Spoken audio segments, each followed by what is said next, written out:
This is a painting that I did a little while ago.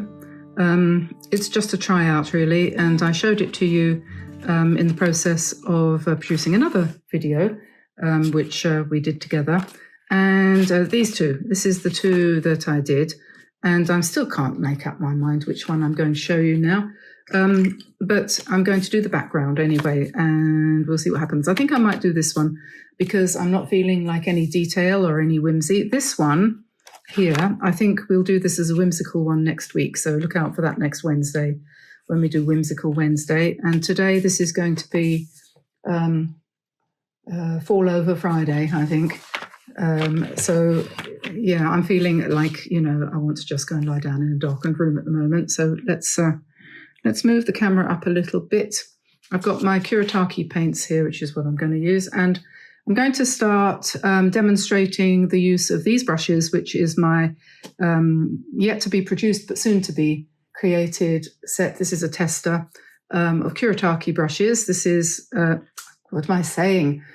Craftamo brushes, Craftamo collaboration.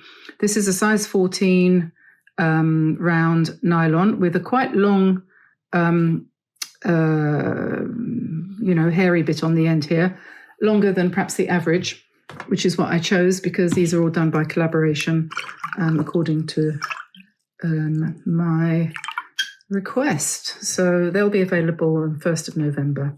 Hopefully they should be. If you go to Craftamo's page, webpage, craftamo.com, you can put your name down to be told when they become available.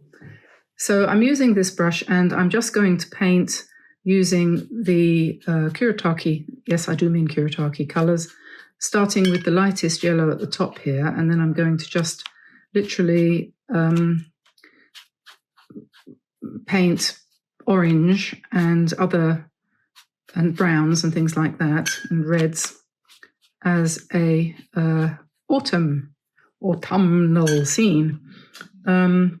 Yes, and this is a bit of purple. Put a bit of purple in there. And a bit of reddish, because sometimes you get that, don't you? Whatever colours you fancy, you can put in, obviously. It's a nice dark rusty colour, and we just don't think about it too much, because as soon as you start to think about it, it all goes wrong, and it's best if you don't. So therefore, it's best if you don't. Good idea if you sit down. I'm thinking about buying myself, or having for my birthday, a new chair, because I need a chair that's comfortable. We all do, don't we? So let me see, there's some brown here. Let's put some brown in. I don't want this to go too dull, and I don't want too many holes. So I'm going to try and make sure, because this is something I do. I know I tend to paint and leave holes on the paper. Come back to it later and you think, oh gosh, I've left holes all over the place. But anyway, so we will. When I did this was done with the what do you call them? The Viviva colour sheets, and their colours are nice and vivid, Vividiva. But I didn't want to use that this time, so I have to sort of try out different things. And I'm using. This is Meaden's watercolor paper. It's 100% cotton. It's pretty good, I think. And that's a nice brown. Some of that down near the front. And it does all smush in together, so whatever happens, happens. And yeah, we have to let it all just do its own thing, don't we? So I'm just going to do this, and then once I've got to the end here, I'm going to leave it to dry while I go and have lunch. Shall I put some nice... This set, of course, doesn't have that fantastic chocolate colour that the Viviva set has, but it does have some nice maroons and things like that. This is pretty good. When this dries, it will probably have some runbacks and things like that, but it really doesn't matter because we're going to paint over. And this is the idea, is this is just a forest of colours. an autumn or fall forest background. So I'm going to let that dry and I'll be back soon. So this is dry now, and it's quite a nice background, isn't it? And I think at this stage I would suggest to some of you that it might be a good idea just to do the whole thing again so that you've got a spare one. Because if what you do next doesn't please you, then you might get upset because you don't have a sort of fallback position. But that's just an option. And I'm sort of looking at it and I'm thinking I'm not quite sure what to do. So what I did, rather than do another one, I got a piece of tracing paper. And I have this idea of doing something like this, but putting some houses as well as some sort of abstract trees in the foreground. And I don't know how this is going to work out, but that's kind of my plan at the moment. So I've got here a Poetique brush pen. You could use any kind of fine liner or brush pen or pencil, anything at all. I've just decided I'd use this. And then I'm going to sort of identify the shapes that are in the front here and hopefully turn them into something resembling trees. That's the idea anyway, that we will discover what it is to be a tree. Yes, exactly. And I'm not sure how this is going to work out, but yeah, I don't even know how I did that one. I don't think I was concentrating at all, which is generally speaking the best way to go. So I'm just as I said, outlining these shapes, and then I'm going to put in the trunks and the branches using the same brush or brush pen or watercolor brush or whatever, pencil, doesn't matter, ordinary brush, paint, you name it, and we'll just see where this goes.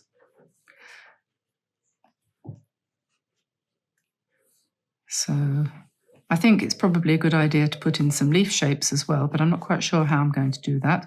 We'll just play around. I think there's so much stress and tension in our lives. I know there is in mine, worry about this, that, and the other. And we all do it, and our own physical health is not always the best, is it? And so we don't want to put any more stress on ourselves by trying to produce something fantastic. So let's just play, is basically what I'm trying to say. So let's put tiny leaves on these ones here. What I'm going to do in a minute is I'm going to come in with a gold pen, and then I will put gold inside these circles and see what happens then. I'm going to pretend these are golden apples.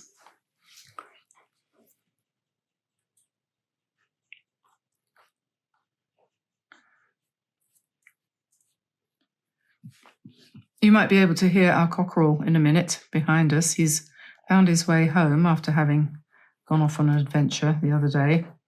And we're keeping him away from the girls, so he's making a tremendous amount of noise. There he goes.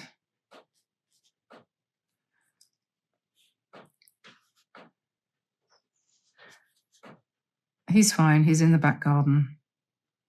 It's perfectly safe. And that clicking, you can sometimes hear a clicking in the background. I got so habituated to it, I hadn't even noticed it until the other day. Someone said, what's that clicking noise in the background? And what that clicking noise is it's the roof. We have a metal roof to the studio here. And when the temperature outside changes, which it does fairly often, whenever the sun comes out, it starts to expand and it creaks and clicks and does all that silly stuff that you can hear in the background, which sounds like the dog wandering around, but it isn't. He's outside at the moment. Okay, so we've got that so far, and I've got a Uniball gold pen here, and I'm going to do some gold leaves. Excuse me.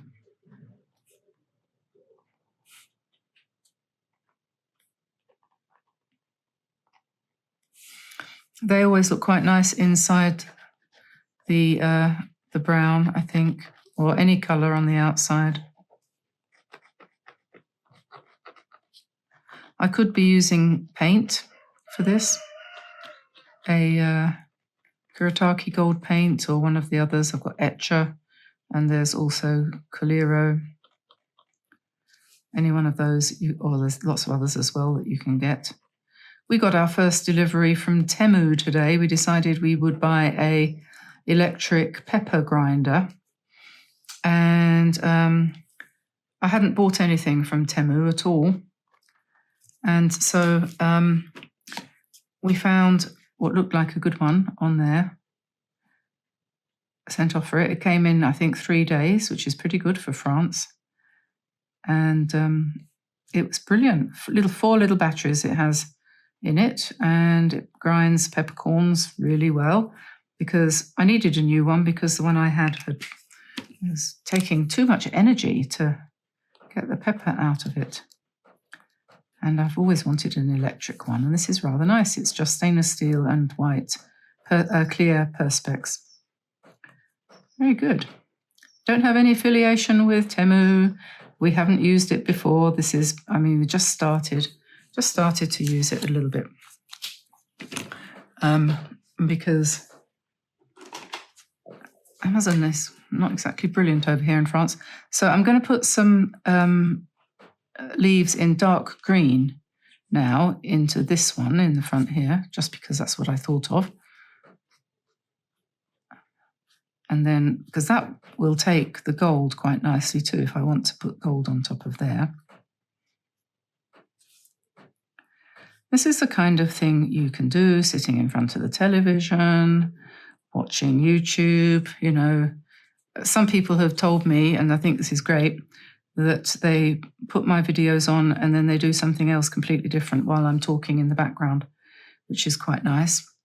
Seriously, that is quite nice to know that I'm like Terry Wogan. I always wanted to be like Terry Wogan. Annie, you'll remember Terry Wogan. I expect you probably met him. Yes. Floral dance and all that. I wanted to actually talk about, it's nothing serious, don't get worried.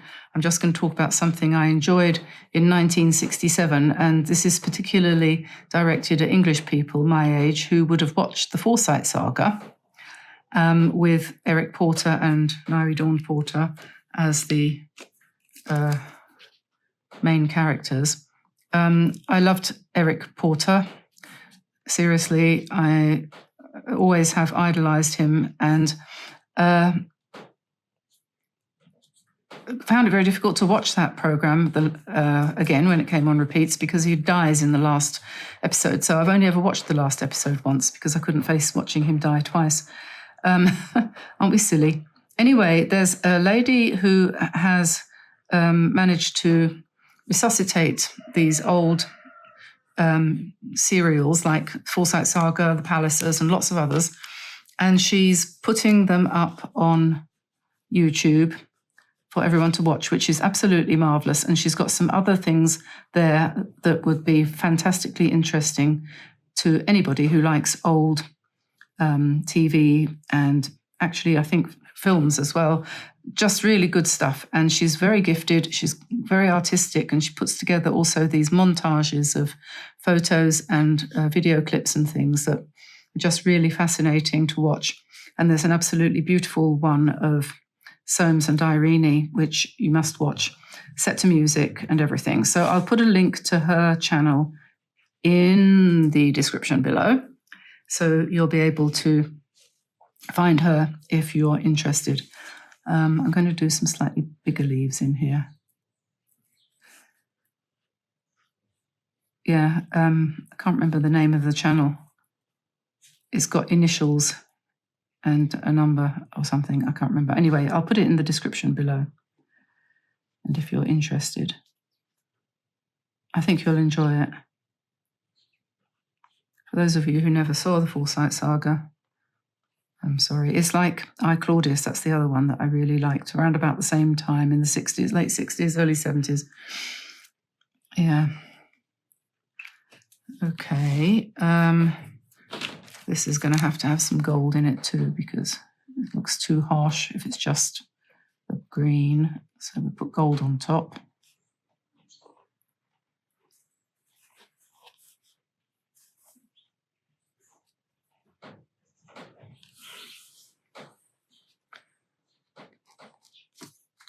Maybe we need some white as well, perhaps.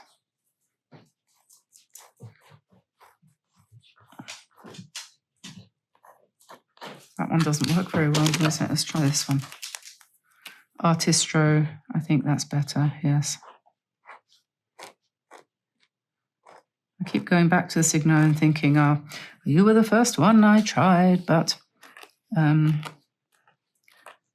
I'm sorry, I'm abandoning you now for the Artistro one. You just have to keep building this up, you know?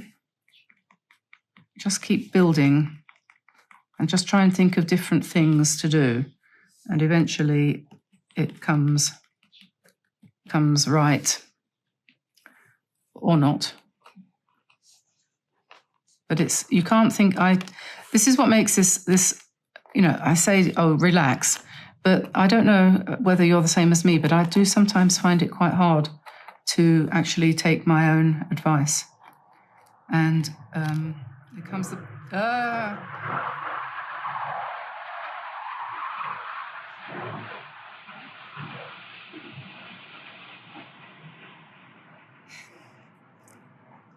You know it's Wednesday. You know it's Wednesday. Is it Wednesday? I think it's Thursday. You know it's Thursday when the Air Force goes over.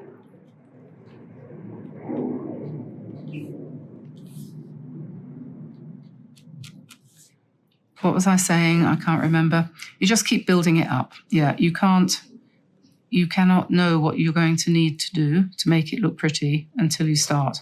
And I have you could call it stage fright. I don't know if you know what I mean. But that's, I think, the sort of thing that I have. I have this kind of stage fright.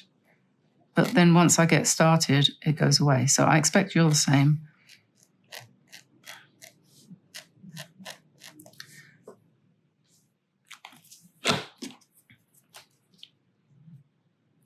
Because you just don't know, do you? You just don't know.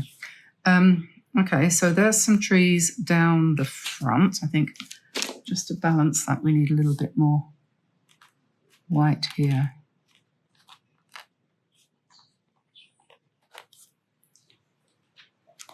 And I think probably we're going to have to put one in here too, to balance it a bit. So.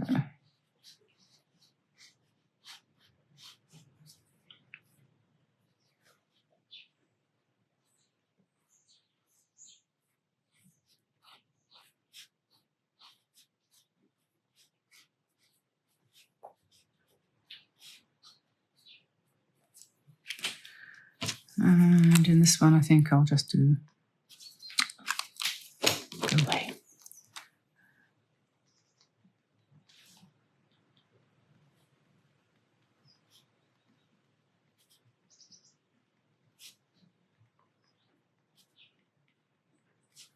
There we are. Okay, so then behind, my thinking was that behind here, so having done the trees in the front, I'm not sure whether to do another layer. I don't think I will. I think I'll start with houses now.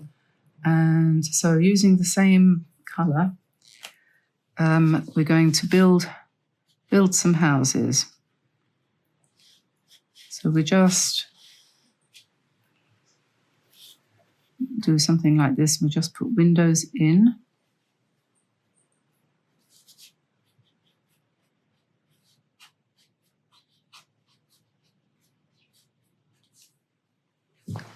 Like that, and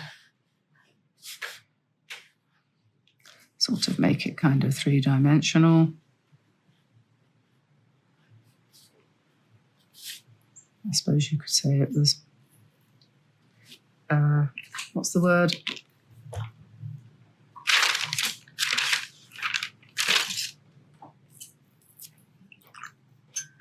Whimsical. Yes, whimsical. Okay, so I'm going to pick up a little bit of more colour and paint these houses. Just bring a little bit of extra colour down.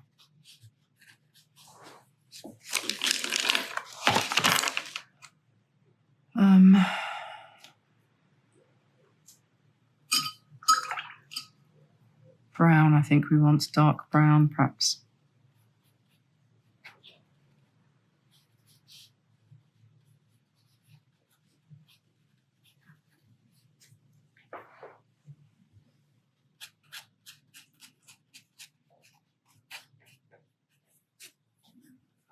So you could do that.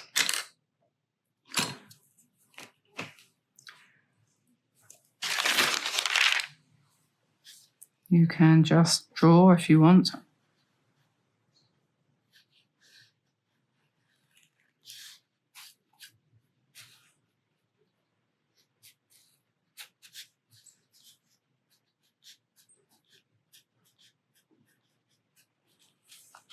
Don't have to colour them in. Don't have to paint them, I mean.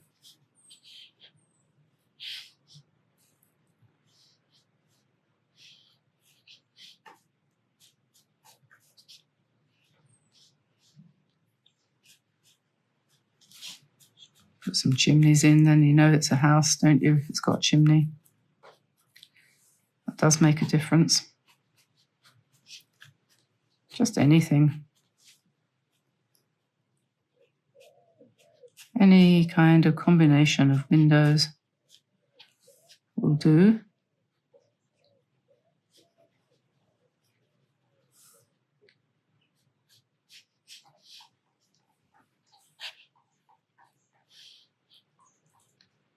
If you do lots of tall houses like this, they look like, I don't know, looks European to me, or Russian or something like that. That could be a church, so we give that big windows. And over here, maybe we want another tree.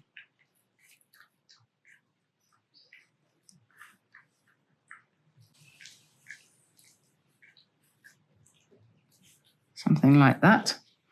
And then perhaps in the background, we want some hills, mountains, something like that.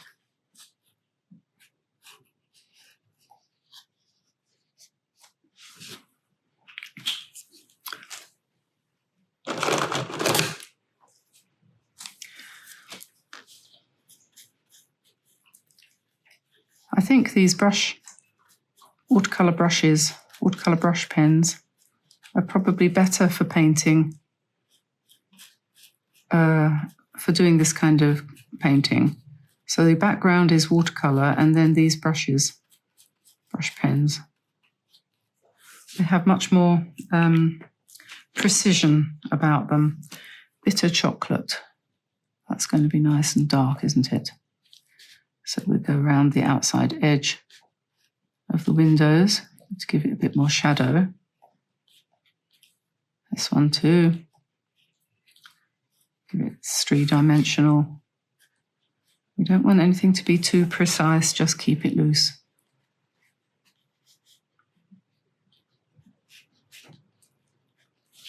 One side of the, let's just do lines like that on that one. Yeah, one side needs to be more in shadow than the other, doesn't it? That gives it the 3D effect.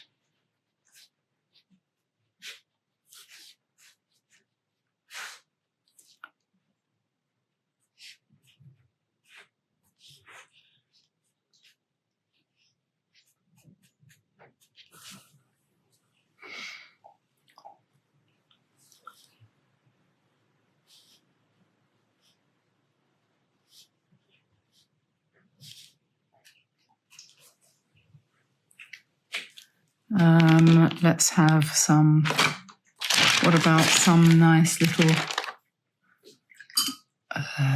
bright orange, perhaps?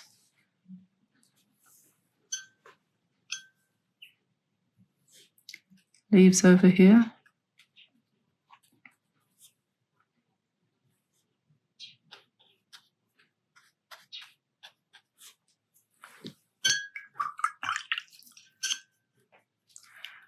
And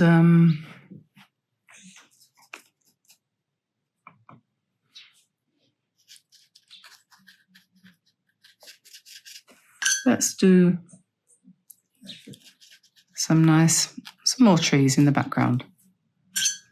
Let's make this one pinkish.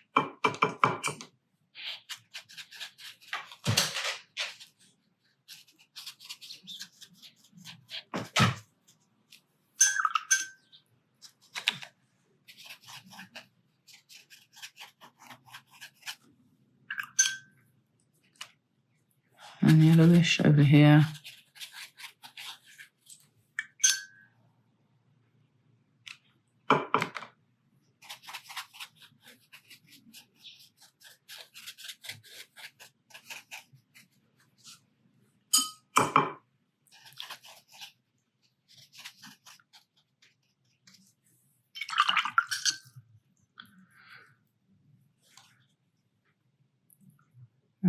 Okay, and some parts of it I think need to be darkened a little bit, so perhaps down the bottom here.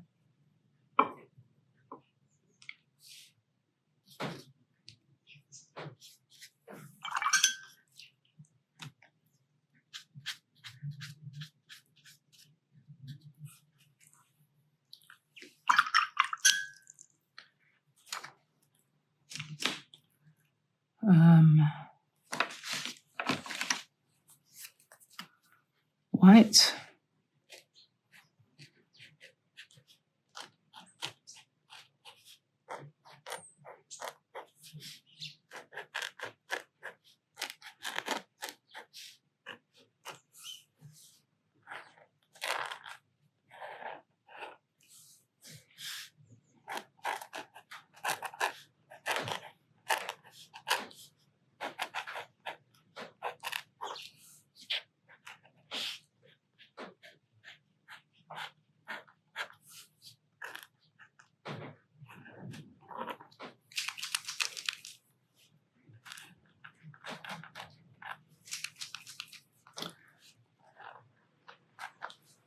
Oh, come on.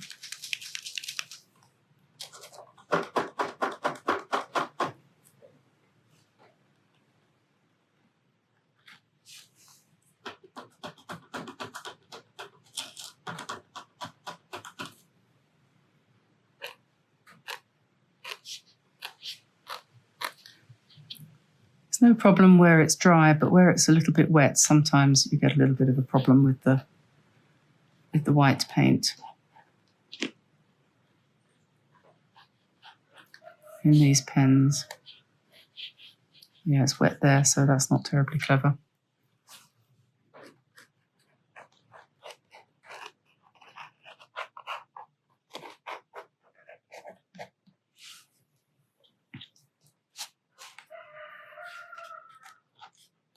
There goes the cockerel again.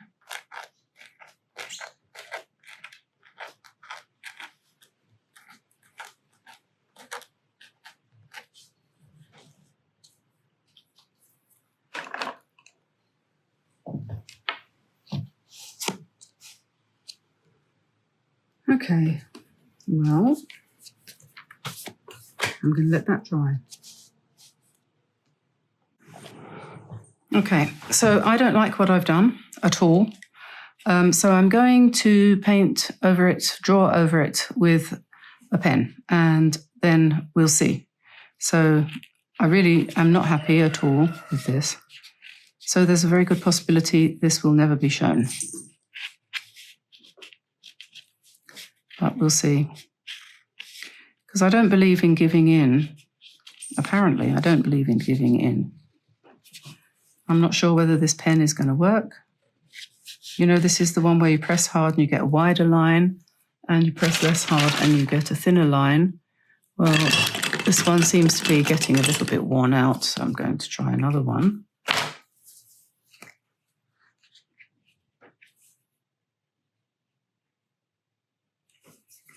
And we'll see.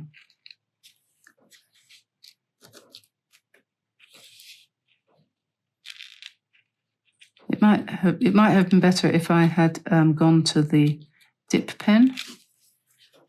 I think probably. I think this is most likely going to turn out to be a complete disaster. But not a disaster, because everything that we do is worth doing. A disaster. What is a disaster? For goodness sake, who knows?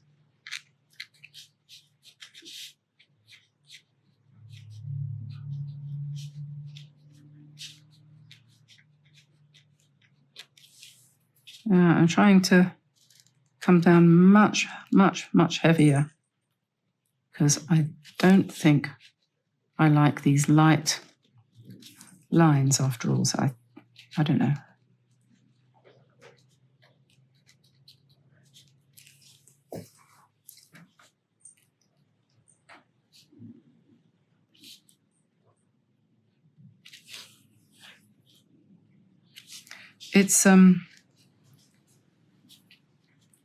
It's quite hard to paint and talk at the same time.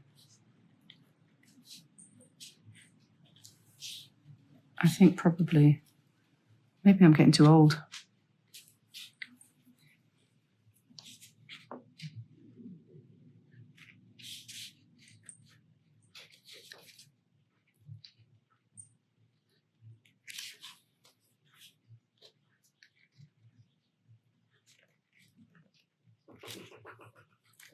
We'll see.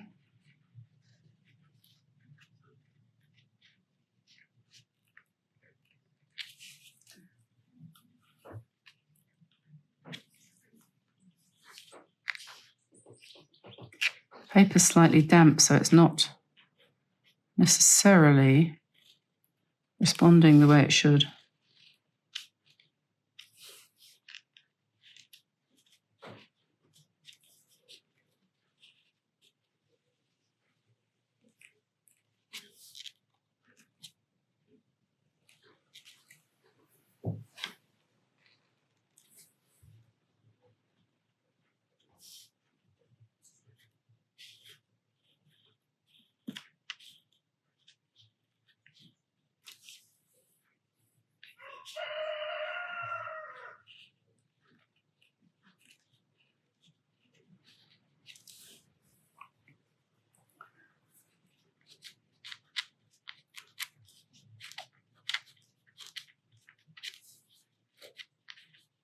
So I'm just literally emphasizing all the lines. So we've got brown lines underneath and now black lines on top.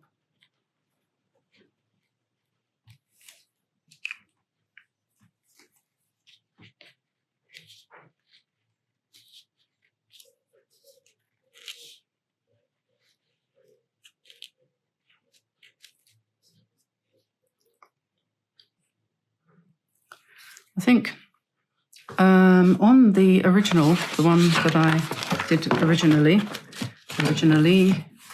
we had, what did we have? We had strange skeletal trees that were done like this. Sort of very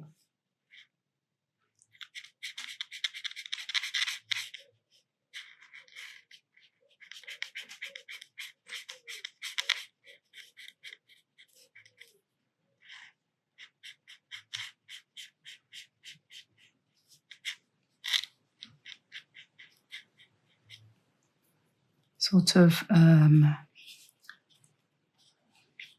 maybe we need to go up further.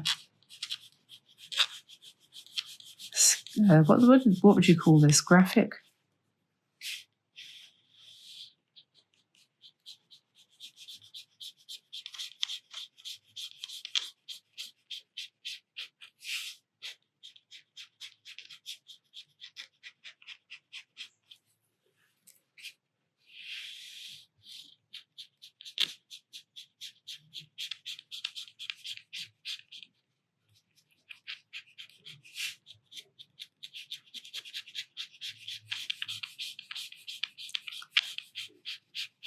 linear,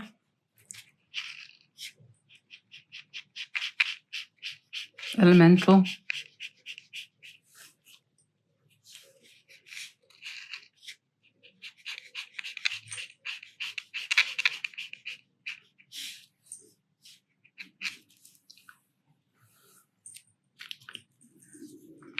maybe some white on top.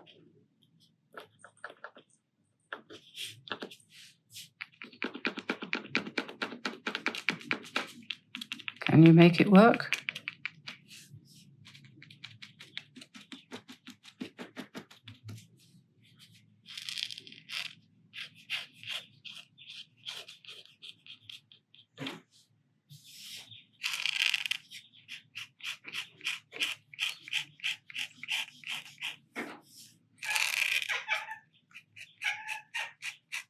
What's the matter, Oriel?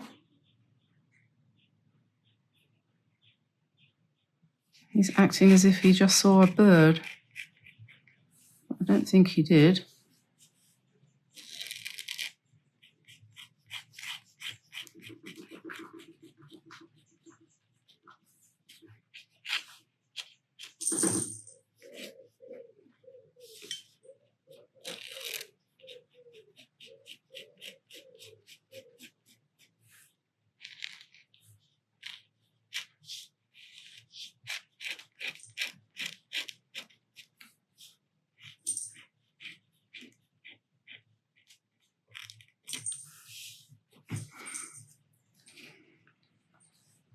Okay, well, looks like that is coming to an end.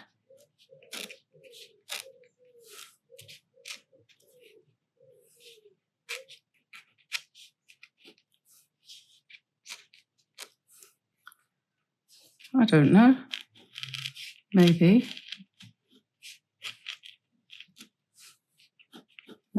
outlining quite a bit of it in white might, maybe that's what it needs.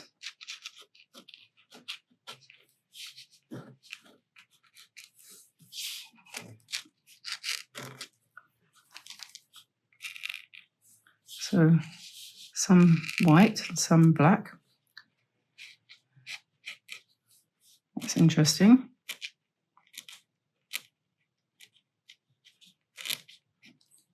The white definitely fades down as it dries. It sort of soaks into the paper. So if you want it whiter, you have to come back again.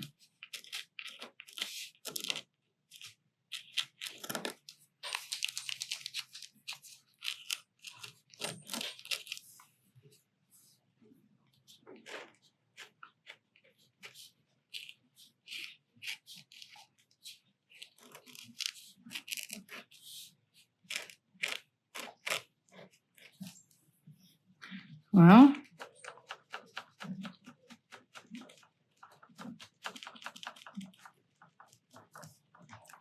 now I really am going to let it dry and see what it looks like when it's dry. And so this was what you might call a nerve-wracking relaxation. And have a look in the description below if you're interested in following up my recommendation of the channel on here that has the old.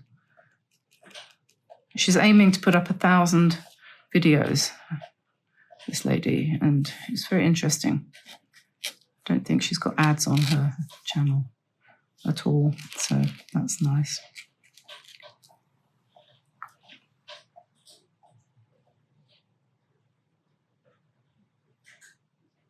I'm just trying to look up, see what it's called.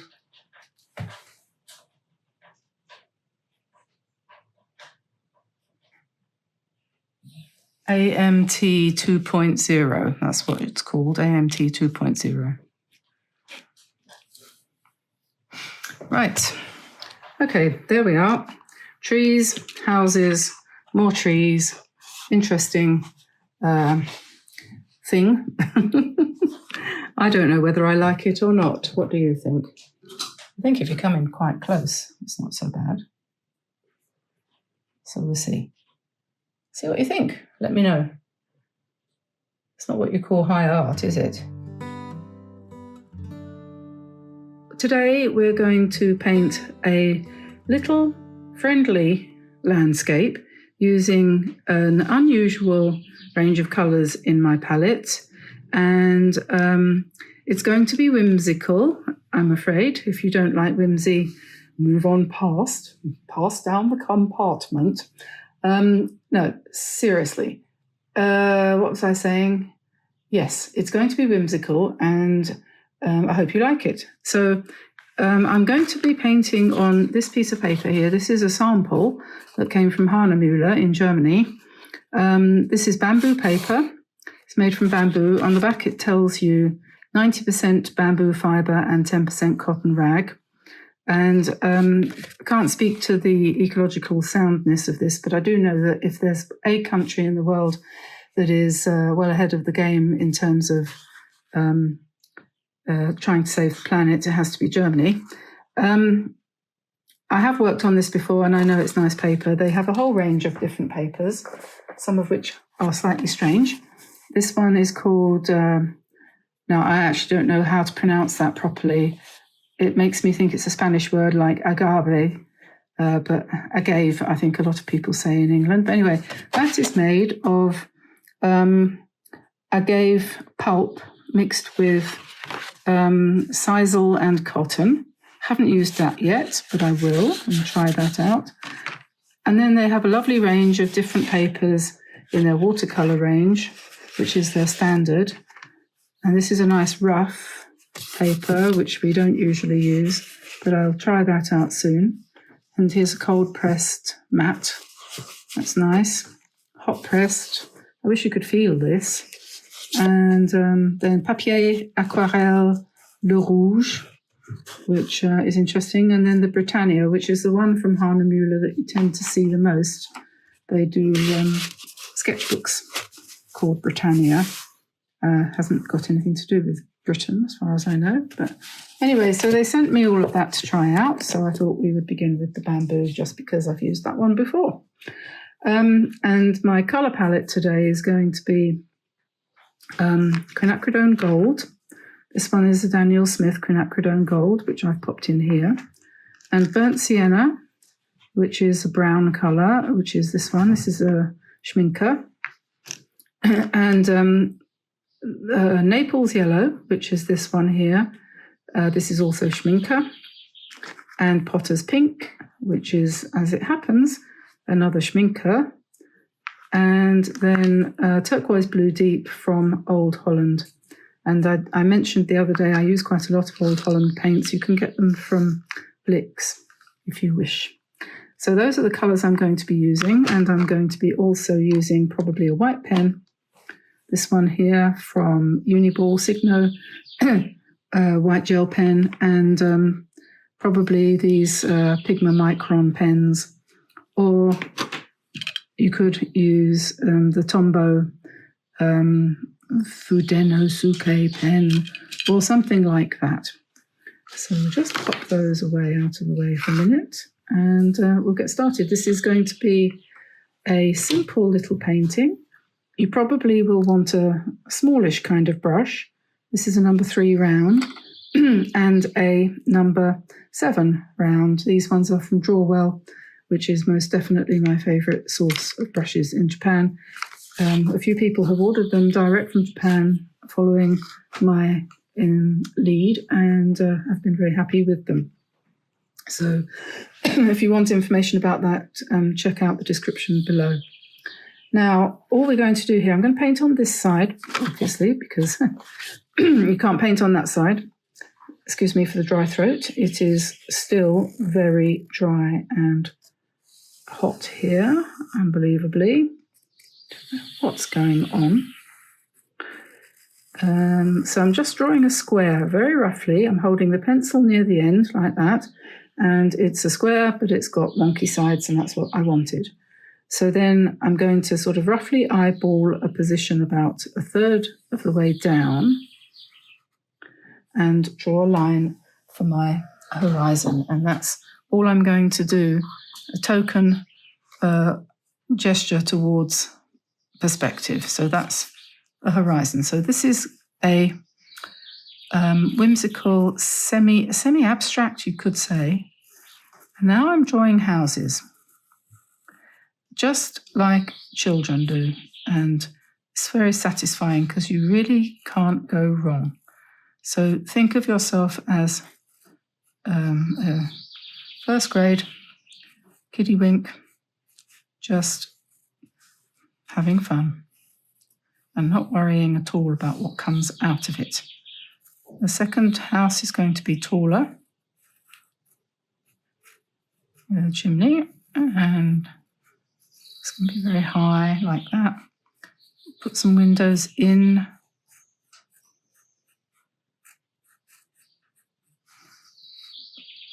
I'm doing this in pencil, but I'll go over it in pen, but I'm just doing it in pencil to show you what I'm doing. The door is down here. And then another one, we make a lower one here, wider. So we have a variety of shapes and sizes.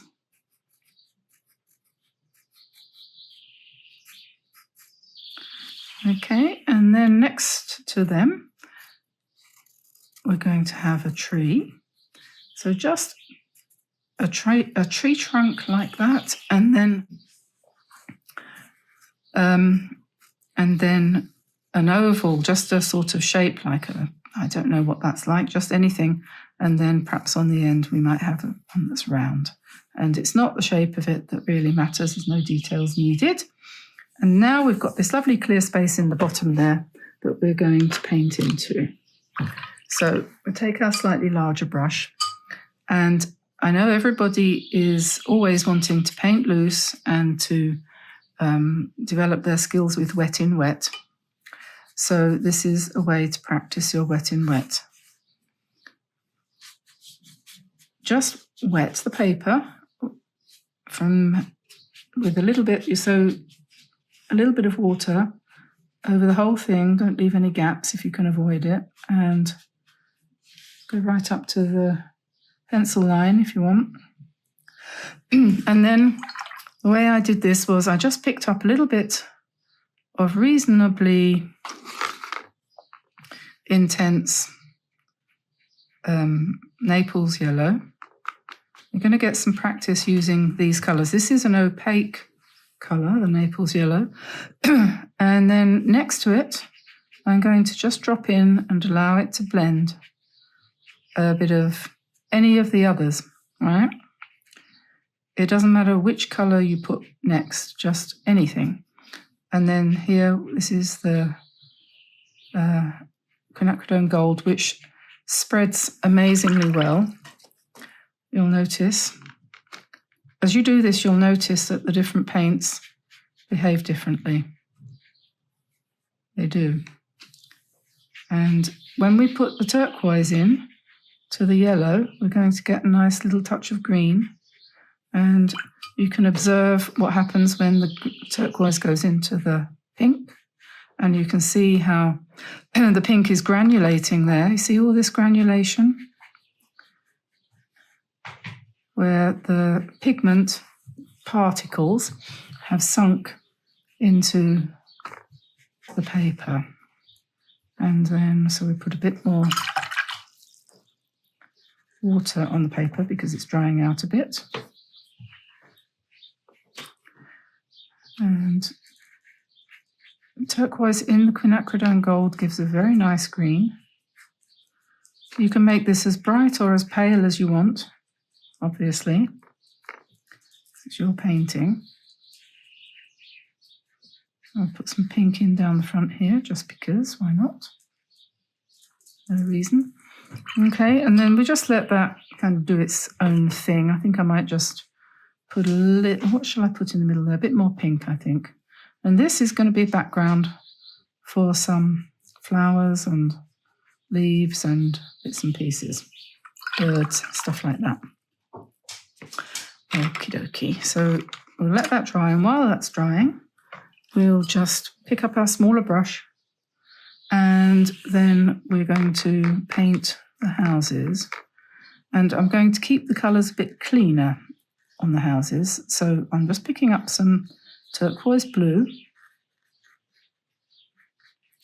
and painting that unmixed into that house.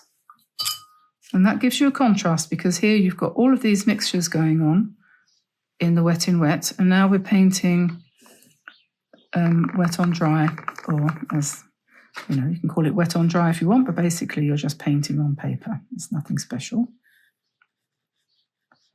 So it doesn't matter if you go over the windows, because we're going to ink them in anyway.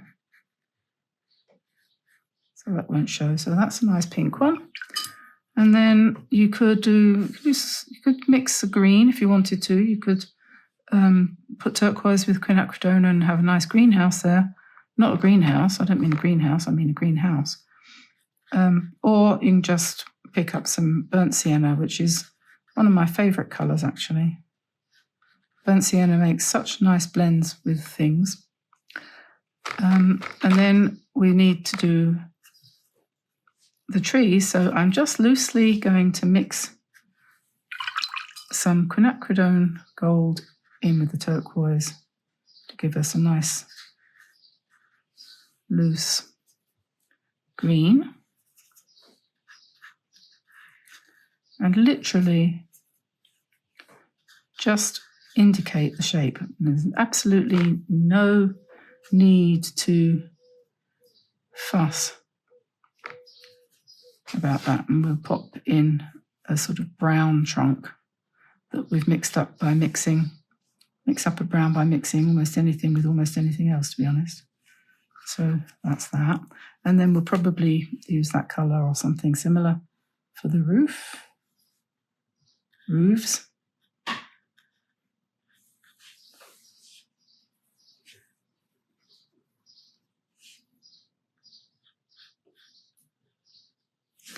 And you don't want to what's the word? You don't want to be too precise about this. So we just paint in the doors with some colour, but we'll come back with ink for the windows, I think.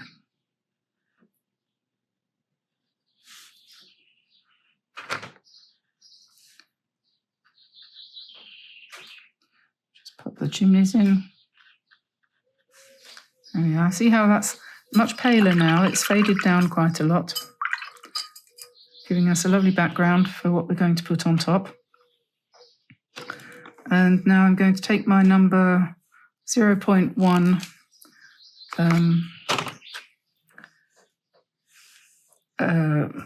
what do you call it? Fine liner or whatever. And I'm just going to go around the trees first, just really loosely, giving them a bit more space to breathe. And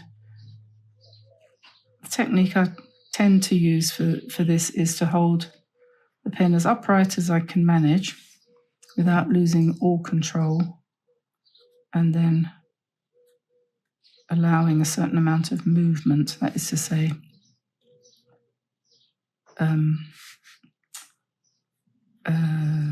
what's the word? Wobbly lines, let's say.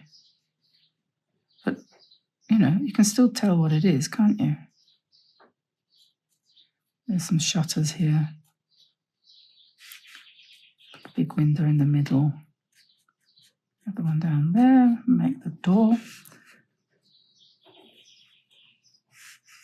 Chimney pot, top of the chimney stack.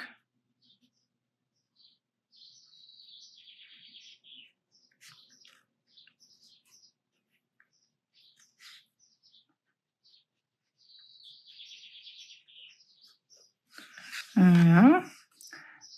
And we'll just draw the ground in along here.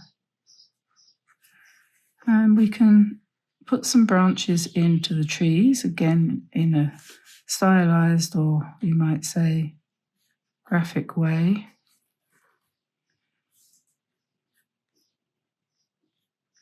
And if you want to, you could come in with, for example, if you have any of these, what do you call them, Inktense pencils, if you want to, you can just add some colour like that to your trees to give them a bit more texture. It's all about texture. And you could use those for the details like the shutters and things like that on your house if you want. It's just a little bit easier to control. And you can get these nice sort of highlights and things if you want. But that's obviously completely optional. But you'd be surprised how these little details, just tiny little strokes, make a difference. It can sometimes be a good difference, and sometimes not so good. But okay, so now we're looking at the foreground. And I'm going to now start to draw into it because I think it's dry enough with this small pen. And you can do whatever you like, obviously. And one way to start is just to start with some leaves and a flower. Keep it really loose.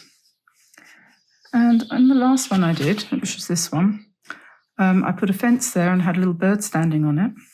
But the way the colours worked here, I was sort of thinking this one had a kind of line there, so it sort of wanted a fence, but this one doesn't. So I'm going to come in with things like flowers and hearts and stuff like that. And leaves. My leaf making machine isn't working today.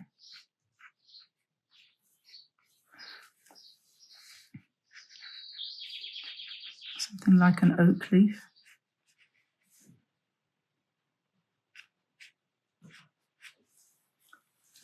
And let's put a bird up here.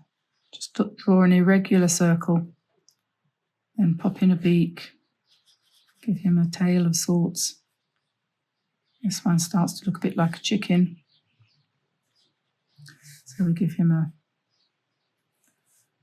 what do you call it? And a thingamajig. There we are. So that's a rooster. And then maybe we'll have a nice flower over here.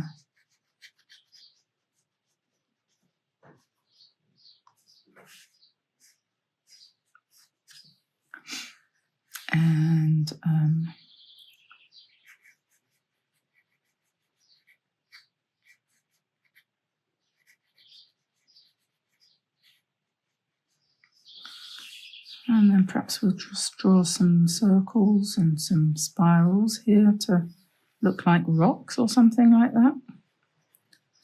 So the features of the landscape, you know, we're just flattening them.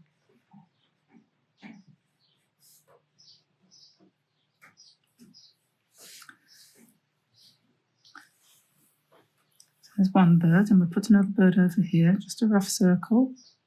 Little beak, an eye, a tail, however you feel you want to do the tail, and a wing.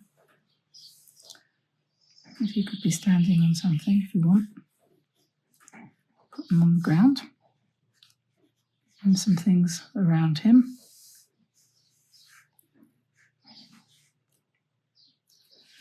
Okay, I think that's enough of the pen for the minute, and I'm going to now go back to my paint and put some colour in. I'll do this bird in blue. And there's a nice little heart. We'll do that in blue too. And let's make these leaves sort of green.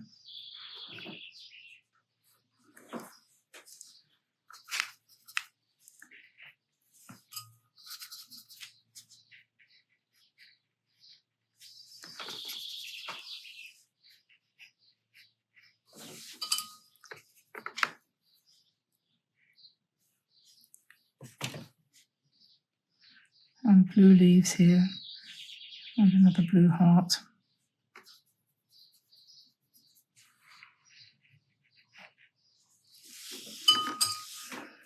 And maybe some pink.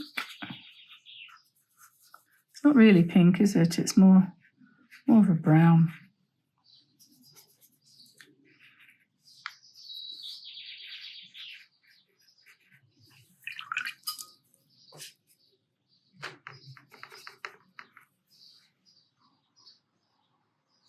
I think we'll do this bird blue too, with a green tail.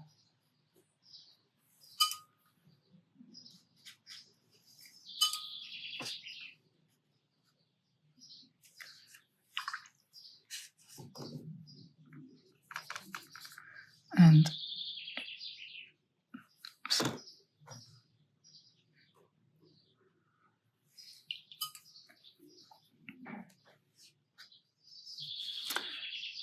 nice orange flower here.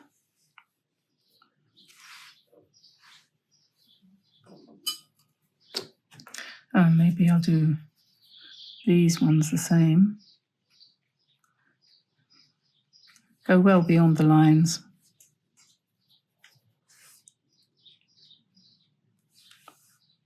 Green leaves on these. And I keep forgetting this tulip here.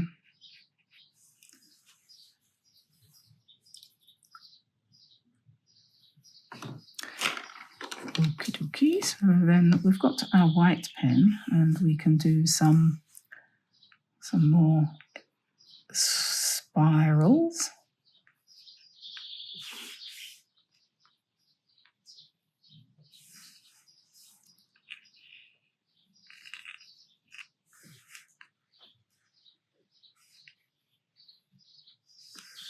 And just some boxes or something like that.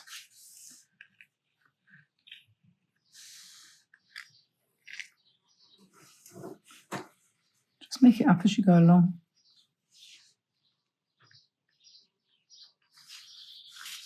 And as you go along, you will want to change things, probably. You can put white in the middle of your leaves to give a different sort of effect if you think it's gone too dark.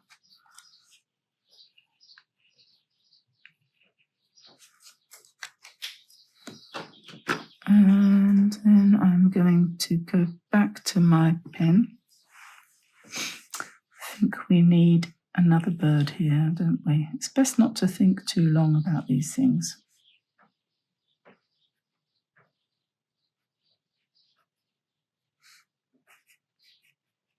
Just go ahead and do it. And let's have another little branch of leaves over here.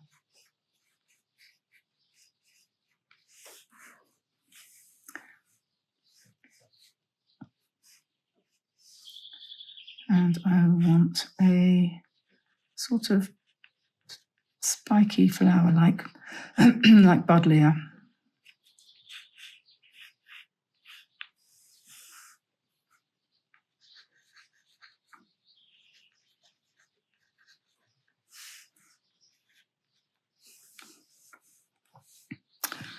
And now in the little boxes that I've drawn, I want to write things like home is where the heart is. And down here we'll have keep the home fires burning. And here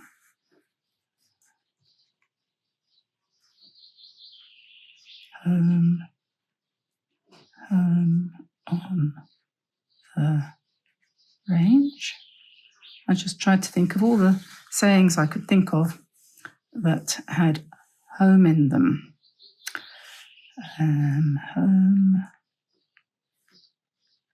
Homeward bound. And start here, wherever I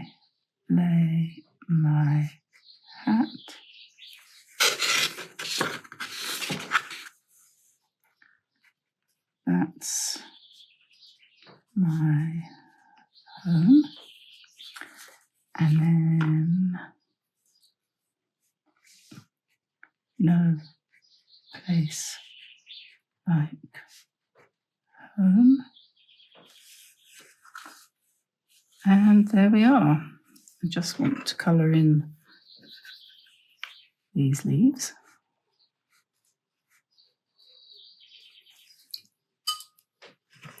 And we put a few more hearts in.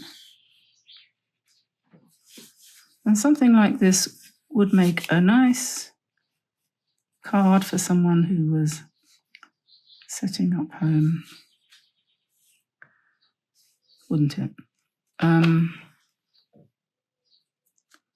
Okay, pink with a bit of turquoise for these berries here. If you keep to the same colours throughout, and you just use a very restricted palette, it doesn't really matter what those colours are, but 4 or 5 colours, and you'll be able to make the painting look unified. Even when it sort of goes a bit wrong, like it did here, you can, it still looks right, colour-wise anyway. I haven't done that bird, have I? I think he probably needs to be turquoise like the other ones. And when you put the turquoise on top of the yellow that's underneath, of course, you get much more of a green. Give him... Something you'll notice, actually, this happens to me quite a lot. When you use a small brush, often you'll find that it'll drop too much water on your paper. To take care about that.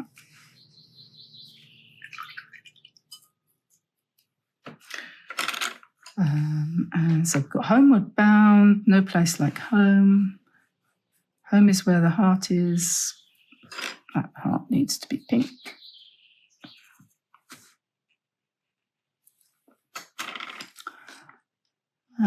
Keep the home fires burning. Did I put that one in? I don't think I did. Keep the... Oh, yes, I did. Keep the home fires burning. We've got that one twice now. Never mind. Okay. So there we are. That's a little fun thing to do. You could put some clouds in the sky if you want to as well, actually. I didn't do that on the first one that I did, but you could take some little turquoise, not purple, turquoise clouds and just pop a few in like that. And that sort of makes it complete. And then the only other thing that you could do, and it's a bit risky, but you could come in with your gold paint. If you've got this Kuretake Starry Colours set, and you can mix it up a bit to get it started. It's been sitting there a few days. And then I'm going to try it out on this other one here. The paper is fine.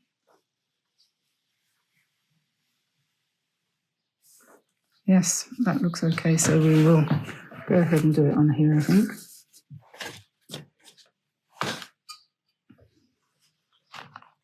Yeah, the paper's good. The bamboo, can recommend that.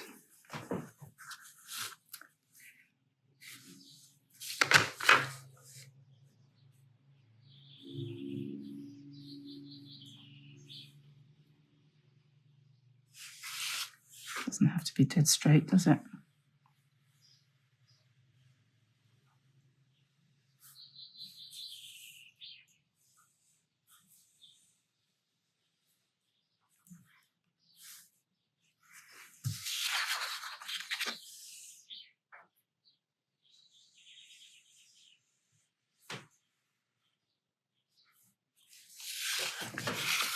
So, there we are, all done. Nice card for someone. Have fun, enjoy that. The other day I did a video and I was talking about my Princeton brushes, which Tamsin had given me for Christmas. 2 Princeton Neptunes, a size 4 and a size 8, and 2 Princeton Aqua Elites. Only at that moment in time, I couldn't find the big one. I was looking and I couldn't find it. But anyway, it was there right in front of me all along. And it turned out to be a number 12. I was looking for a smaller one, so I couldn't see it because my brain wasn't seeing anything like this. So anyway, there it is. And so now it's its turn. I'm going to have to give this one a workout because it missed its opportunity yesterday. So we'll put the other ones there in case I need them.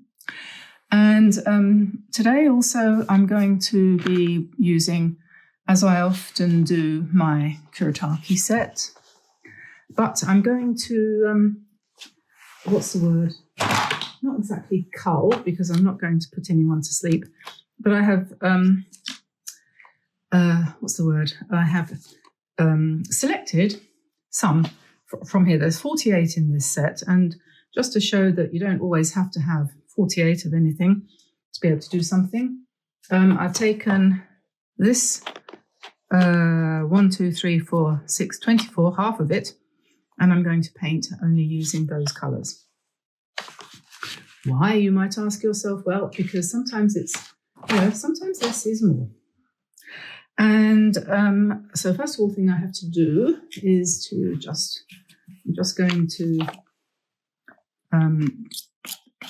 spray these a little bit with a drop of water. You could use a pipette or you could use a brush to do this, whichever you prefer. It's a matter of taste or what you feel like. I often use the pipette. The pipette I have looks like this. You can get, I don't know, 10 of these or something for a couple of dollars on Amazon, and they're quite handy for lots of things. You'll find you're using it all the time if you have one. If you haven't got one, you don't need it. Just going to take my cardigan off because I need a little bit more, what's the word? Freedom of movement in my arms. A sec. Right. Okay, so I'm going to do a landscape. The other day we did a landscape and I did it in a kind of very light and ethereal way. I don't know if you remember this one here. And since that video, I've added in a little bit more grey-blue in the background to give a little bit more idea of land in the distance. I'm going to try popping that into a mount and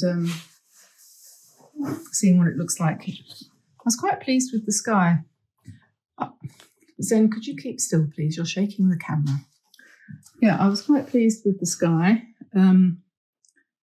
because it looks quite delicate, and delicate isn't normally me. I'm not normally that delicate, so I was quite pleased that that worked out. So I've got a nice lot of water here. And my selection of my curated, that's the word, curated. I'm just going to take a pencil first before I start, if I can find one. Yeah, this one will do. This is a green pencil, but it's just an ordinary pencil. And I'm going to put in horizon, and I'm just going to put in a horizon like that, about 2/3 of the way up from the bottom. This is going to be the sky, and this is going to be the land, and it's not going to be a realistic landscape. It's just going to be a little bit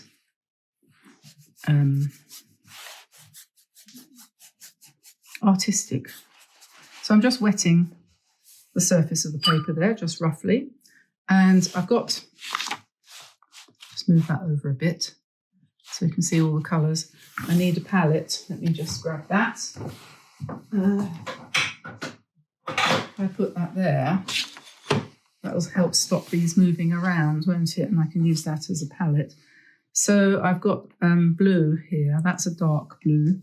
And I'm going to drop that in. And the idea of this, as I said, was to to give the brush a bit of a workout. So these Princeton brushes are quite, that's purple, we don't want that. These, yes, move that one. You're out of place, my baby. My poor old-fashioned baby. Yes. Put that there.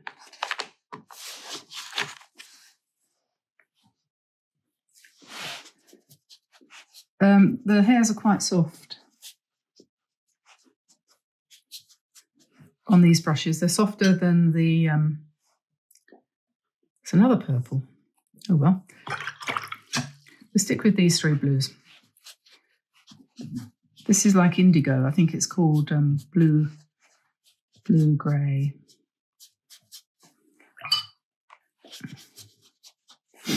So we'll just put a little bit more lighter over this side, and we'll let that all. Oh, I didn't say what I'm working on. Bockingford block. Cold pressed, £140. I think this is not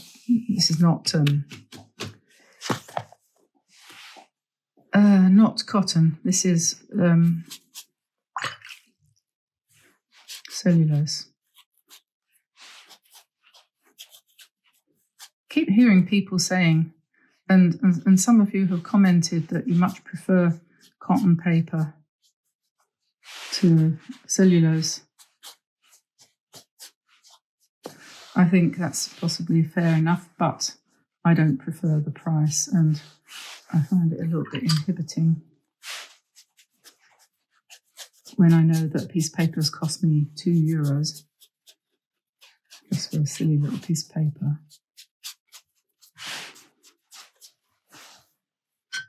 Okay, you can see what I'm doing, can't you? So I'm just going to drop in a little bit more dark at the top here.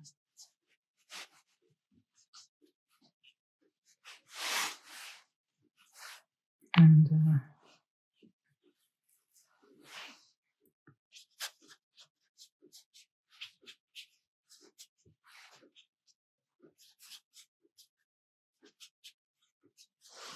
so far I would say that this brush is quite good at painting clouds.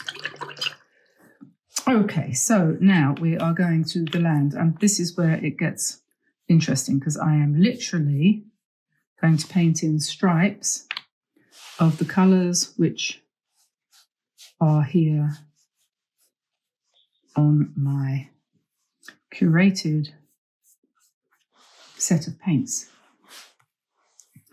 Because, and this is where the purple's going to come in, isn't it? Purple here. Ooh, yes.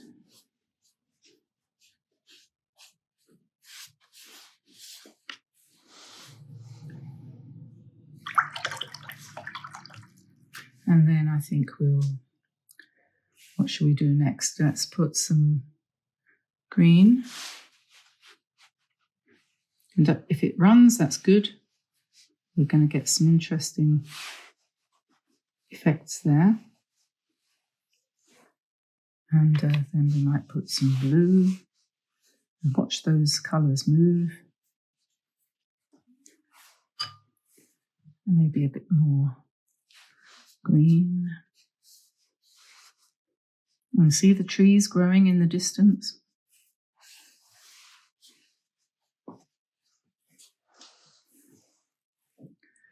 And maybe we'll put some turquoise, because that's almost opaque. And so that kind of blocks it from running a little bit.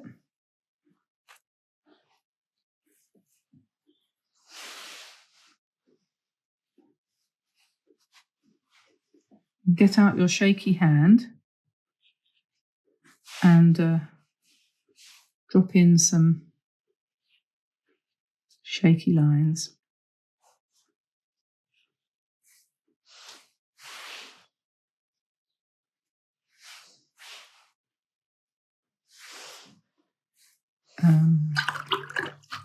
Going to put a little bit more darker red in here. I'm going to embellish this afterwards. I'm going to go over the top. So you want nice dark colours, really.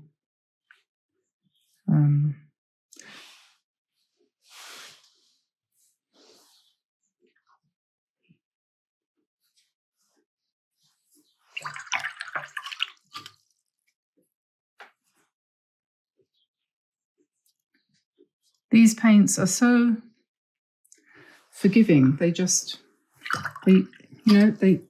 love to be painted. I get the feeling.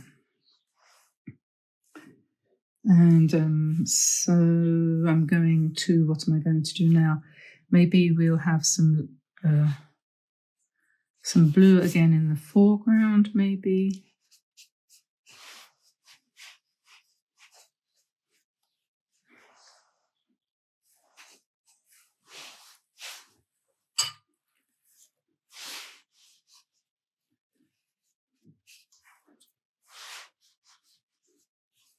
Don't forget to look at what you're doing as you go along and see whether you, just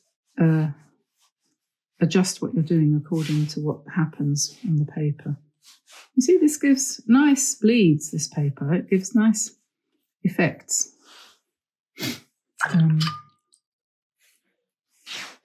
I'm not putting, I'm going to resist the temptation to put in any browns. I don't want brown.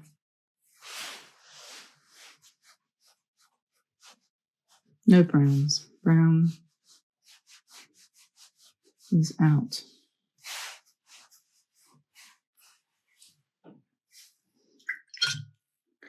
You can just have fun with this, you know. And when you've covered the whole paper, more or less,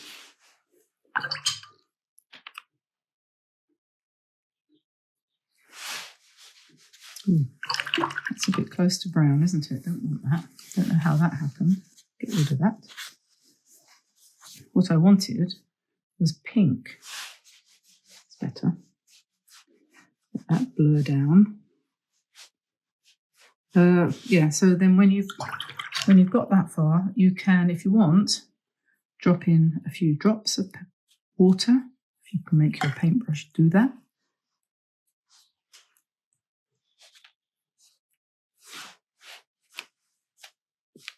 That will give you some more backgrounds. And if you can't get your paintbrush to drop, just touch like that. Just water. And you'll get some interesting effects.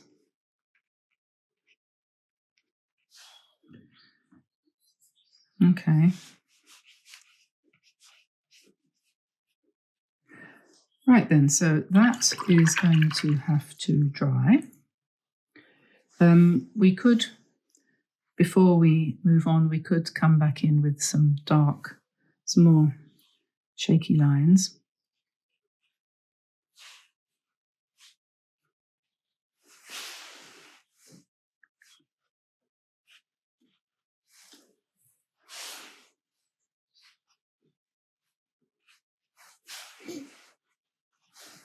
The weather's improved today. It's sunny out, and the cold snap seems to be over. So all of you people in Canada who still have -20 odd, sorry about that. We're back in the world of reality here now all of a sudden.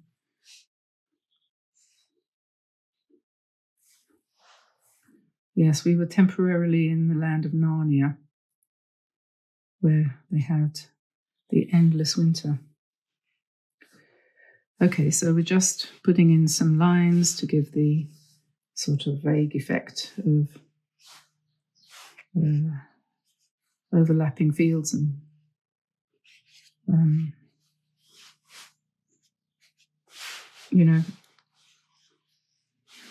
hills going into the distance. So before I do anything too dramatically wrong, I'll stop there and I'm going to let that dry. Okay, so that's dry, and I'm going to now start working on this with a pen. I don't think I'll use this one because it's a bit old. And what I have here is a Tombow Fudinasake brush pen. It's in a blue case, but it's actually black. And I'm going to try to reinforce some of the lines and put some embellishments on. And I've got a sort of crib sheet here, because I don't know about you, whenever I come to start to want to do embellishments, I get completely or almost completely paralysed, and I don't know what to do. So that sort of helps, because it reminds me that there are such things as lines and circles and dots and dashes and spirals and flower shapes and star shapes and so on. So that helps. I'll put that over there for me to look at as I'm going along. I've also got a printout here, oh, sorry about that, of some trees that have been kind of doodly-doed. It's not mine. I got this from somewhere. I don't know where. So that's kind of helpful as well as far as inspiration goes. I don't know whose that is, but I won't be copying that by any means. So I've got my white pen, a new one, I think this is. Is that a new one? No, a new one that has got a piece of tape on it. It's got a piece of washi tape on it to tell me that it is new, so I know that that's new and it might work. And this is not new, but it does work. So I'm trying to, I'm playing for time here. I'm playing for time. Because it's always difficult to break into a painting, and in some ways this kind of looks kind of okay. Oh, and the other thing I might use is this, which is a Stabilo felt tip pen. I don't know how light fast these are actually, but it's a kind of light brown thing. And see, what I want to do is I'm going to put on the horizon here, I'm going to put a village, so a house and some trees and stuff. But I don't want to start with that, because I think if I start with that, I won't be brave enough to do what I feel I need to do down here, which is to come in with some lines. So I just, anyone can do this. She says, yes. I don't know. Was I listening to something yesterday on YouTube, some woman talking about women's health and so on, and she said, the thing is, with men, their hormones are the same every day. With women, they're not. And even when you're postmenopausal, you're still, I do think that,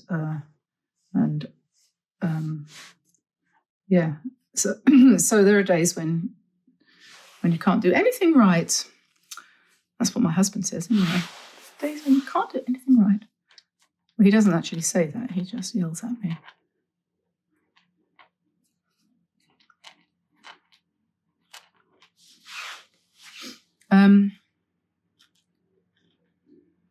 So I'm putting some spirals here. I don't know why, but why not?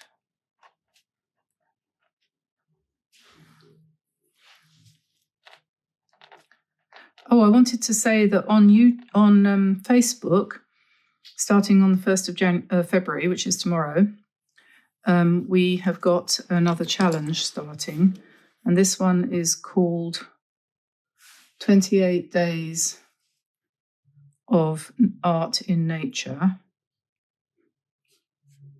And, these are going to turn into trees, aren't they? And the idea is I give you a prompt for every day, and it'll be coming up on the Facebook group, the private group for members, and it'll also be on the website. To do something only needs to take 10 minutes. The idea is these are very short, and you just do it on a piece of scrap paper or whatever, but something that you haven't necessarily done before.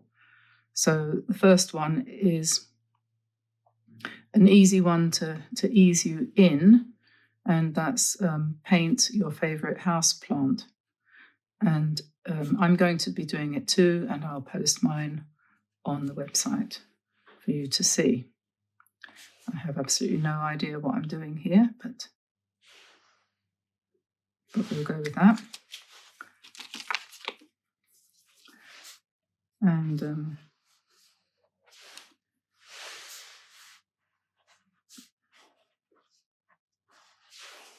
so I think this could take quite a bit of time, doing these lines and things. So I'm not sure that I'm going to actually...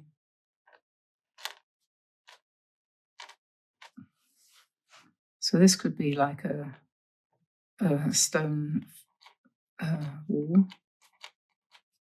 Those are like trees. I'm not sure I like those. Anyway, so I'm going to put a house here.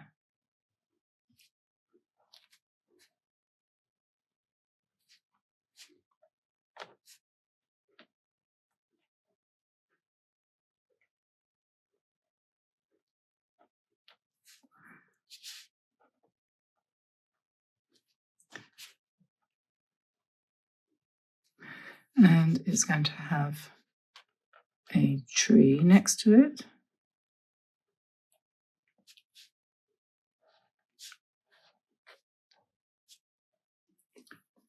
And then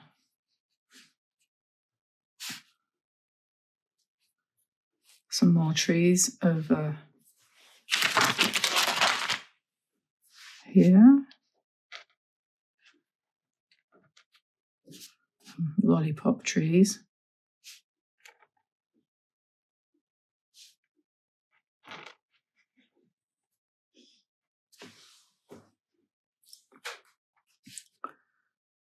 Another one on this side, I think.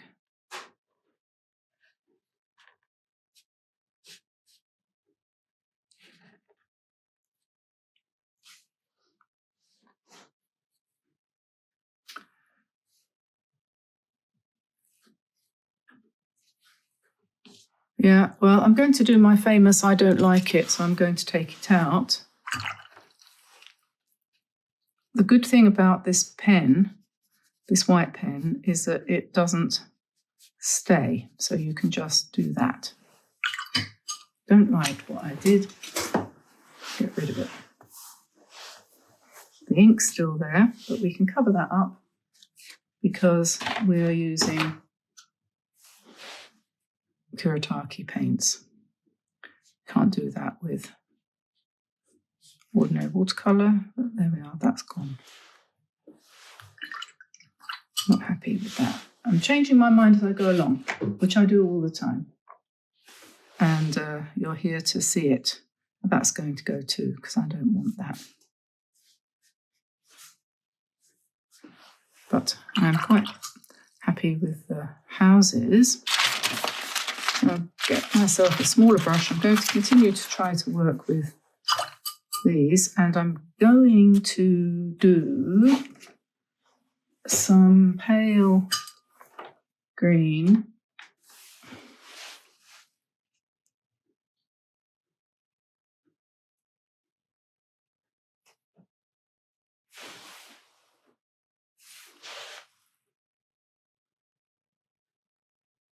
and some blue.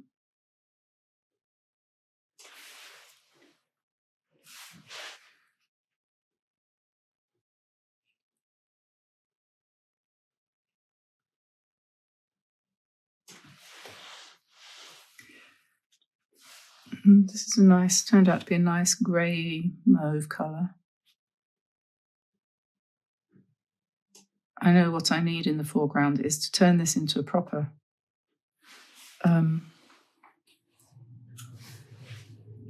abstract type of thing. I'm going to have to put some gold, probably.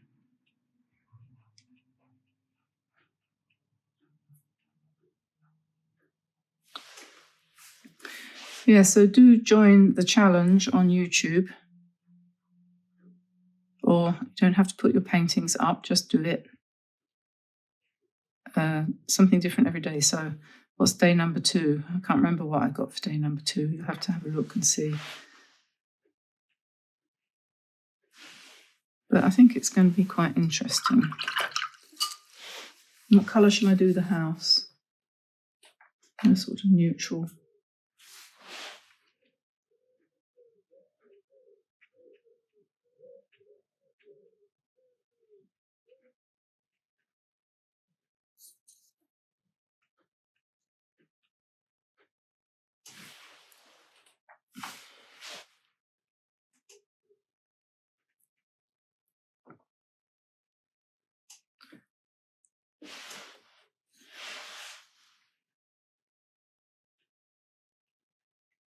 Just lighten that up by painting some of that beige on top of the green.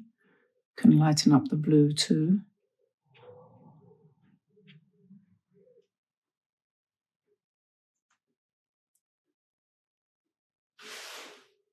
That's better.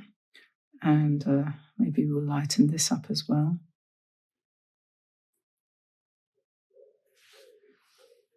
Yeah, because they're in the distance, so they need to be kind of shadowy, don't they?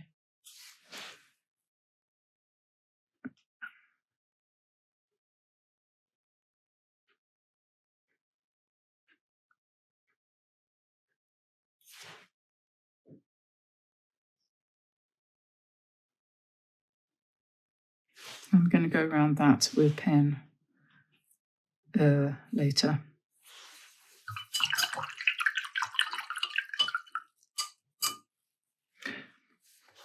I might, or I might not. It depends. See how it looks when it's dry. I've got a lot of interest going on in this painting. It's got lots of backgrounds, lots of what we used to call cauliflowers, but they look more like little, I don't know, looks like coral or something, doesn't it? But I think, yes, I'm not quite sure actually. I think I'm going to have to let it dry and come back. Okay, so I decided to use this little brown pen to just draw in the windows and the door and the shed at the side, and we'll have some logs piled up at the side, and then just putting in some branches on the trees and some leaves, and if you do them sort of disproportionately big, they look kind of cute. So like that, or however you want to do it. And we can have some more over here.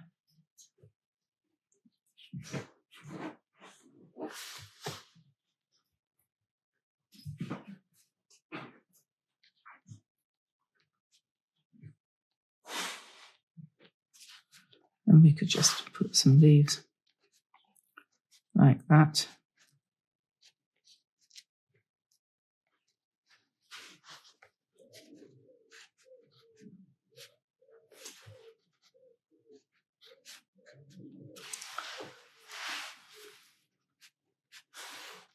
Put some circular leaves, why not? There we are. So that's the village on the hill. And I thought it would be quite nice to put here a little signpost saying home. Show me the way to go home. And what next? What shall we do?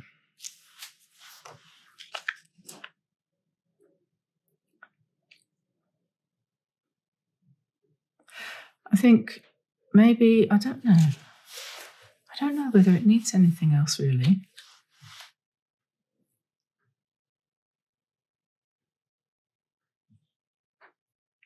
Well, we can put some birds in the sky. That's a good idea. Just flying over. Like that. There's a bit of a blob there, but make that into some birds over here. Maybe one or two coming in from this side.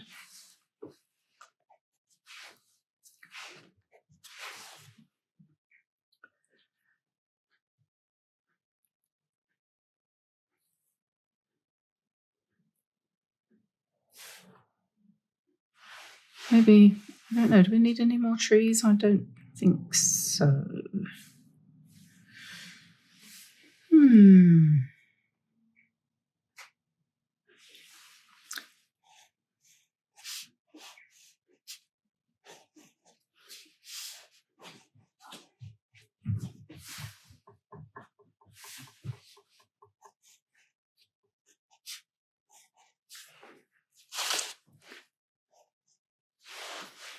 So we'll just put in some shapes, and maybe we'll just make those a little bit darker.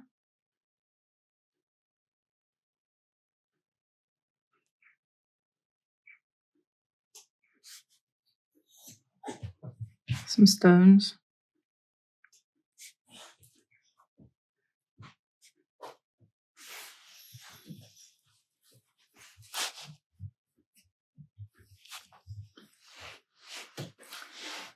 And down here,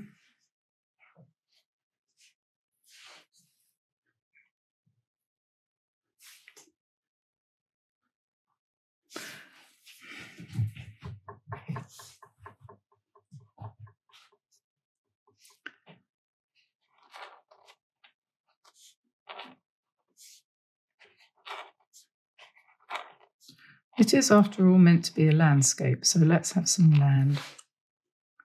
If we go round these blobs and things, then they start to look a bit more like rocks and that.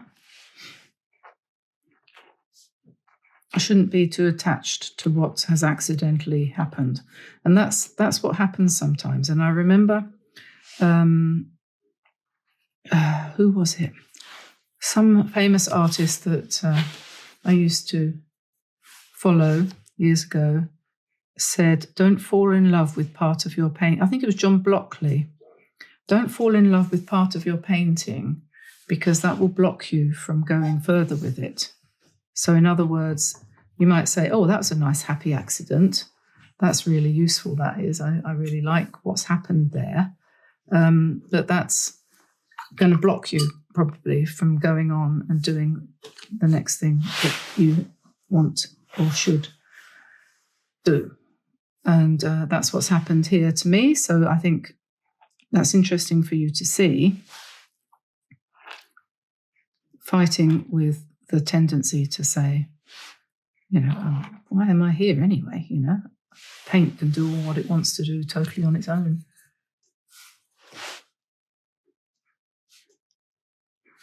And that's a bit of a 21st century phenomenon, isn't it? This the art of pouring paint and letting it and spinning it and letting gravity do the work, and you sort of think to yourself, this isn't art, this is just happenstance.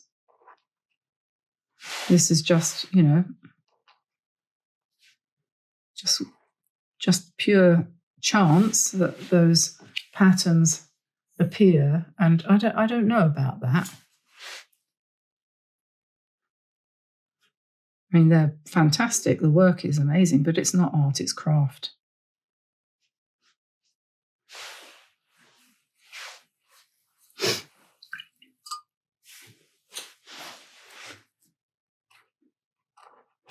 I'm thinking while I'm doing this, I'm thinking of the Yorkshire Dales in England. I don't know if any of you have been there. I fell in love with the stone walls up there. I just loved the stone walls in Swaledale particularly. These walls that were all built by people who needed to clear the land, so they walked across the land and picked up all the stones and made them into wonderful walls that are still there. They require a lot of maintenance, but they're beautiful. They just so add to the countryside.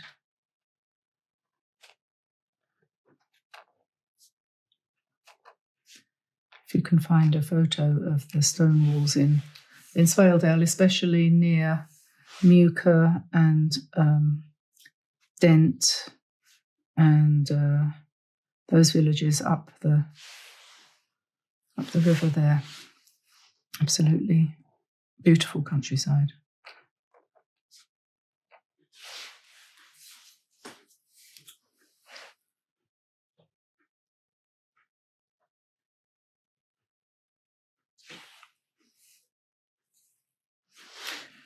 And put a couple more here, standing around. It's a national park now. Has been for years. Very expensive place to live, sadly. Okay, so now we have our stone walls. And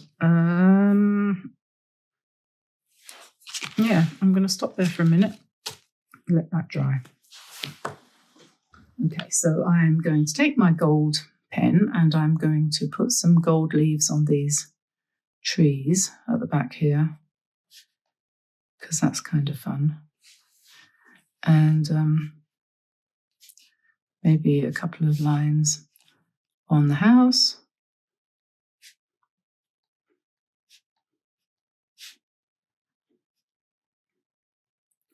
I'm still looking for some other channel that I can watch.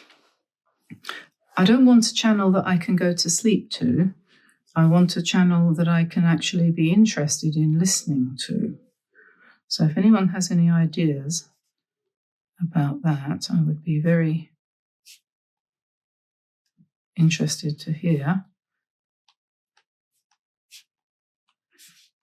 That green's gone shiny, so that takes this gold really, really well. The Yorkshire Dales in England used to be, when they were clearing the fields of stones and building those wonderful artistic walls, that area used to be very, very productive. It was quite a productive area, or 200 or 300 years ago, because not only was it reasonably good for things like sheep, so there were lots of sheep, I think, on the fields. That's why they had the walls to keep them in their fields. But also they had minerals under the hills. So I think tin and I think silver, and there might have even been a little bit of gold. I know there was gold in Wales. There might have been a little bit of gold in Yorkshire too. So yeah, so I just suddenly thought of that as I'm putting metallic colours on here. So this is beginning to have some meaning, this painting.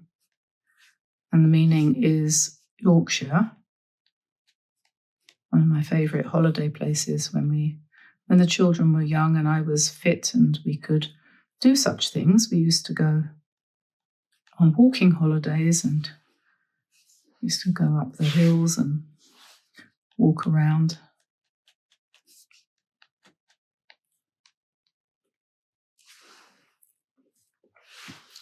I remember one year, James, my son, fell down some stairs about 5 days before we were due to go on a walking holiday. And he was quite distraught because he was, about 10, I think, because he knew he was going to have to either hobble along or stay behind.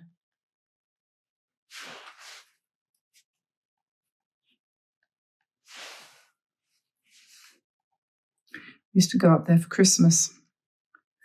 Once or twice we did anyway. And I remember taking my spinning wheel with me one time.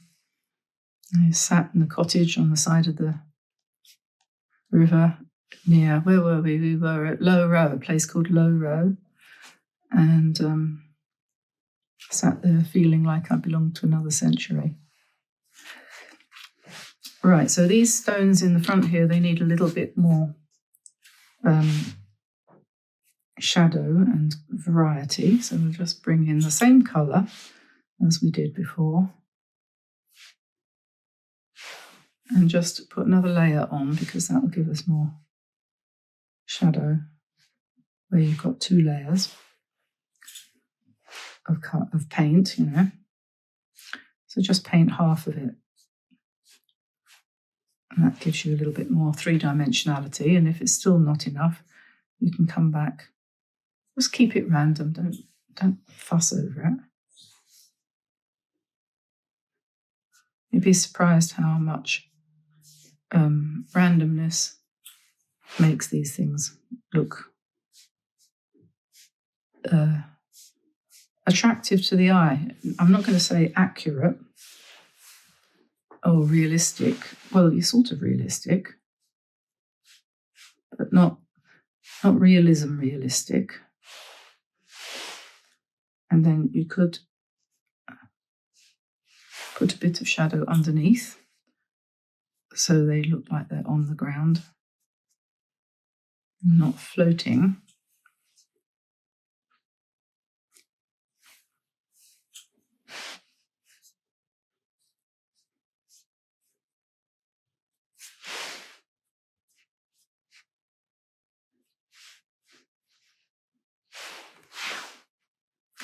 You could put another row on top if you wanted to. Let's put a little bit of gold around the signpost.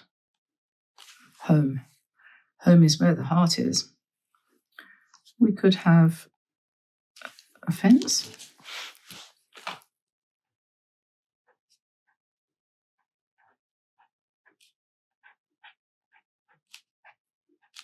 I always like the look of fences. Stepping across the countryside.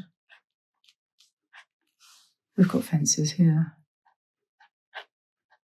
There we are. So the signpost now has a home.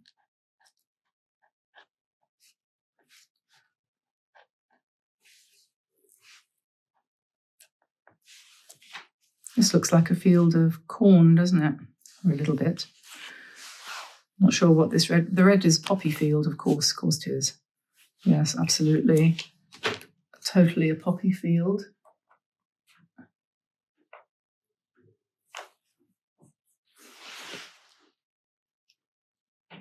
So we'll put some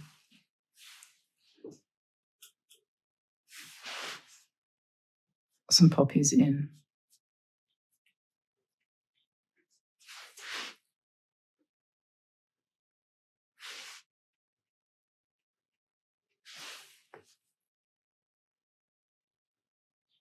I think I'm getting towards the end now.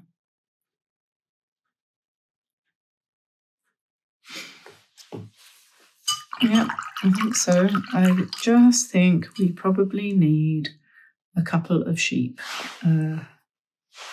here, I think. Da-dum.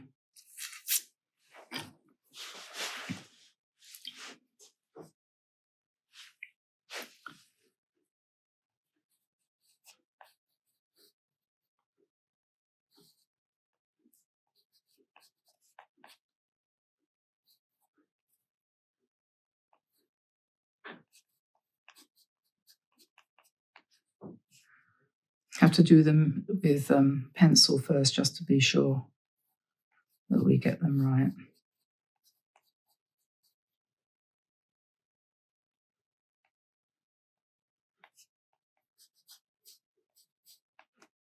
Yeah, that'll do. And I'll draw them in brown, I think.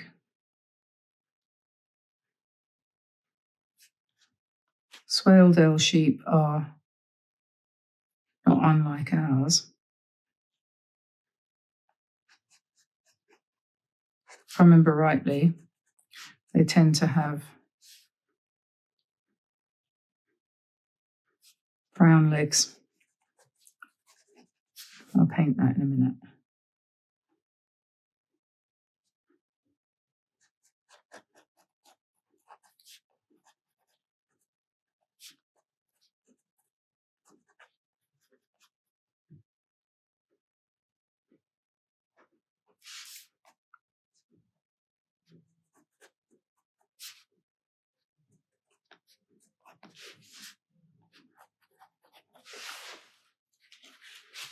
2 sheep.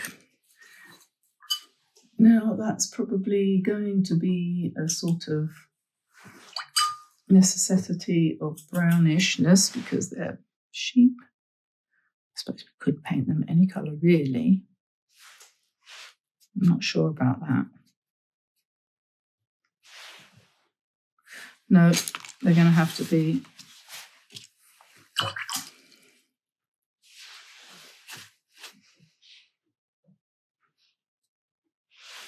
I said I wouldn't put any brown in, and I'm not going to make them white.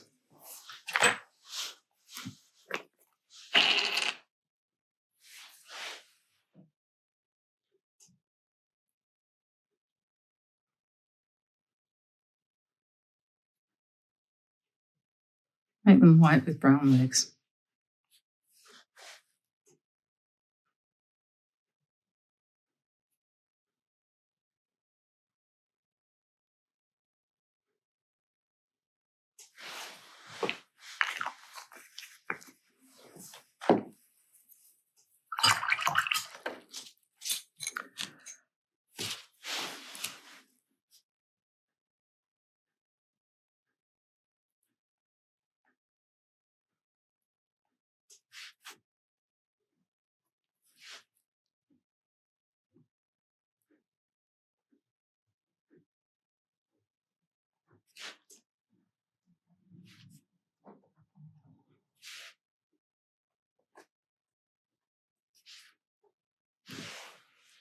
There we are then, and just put a little bit of shadow underneath because that's what they need to stand on.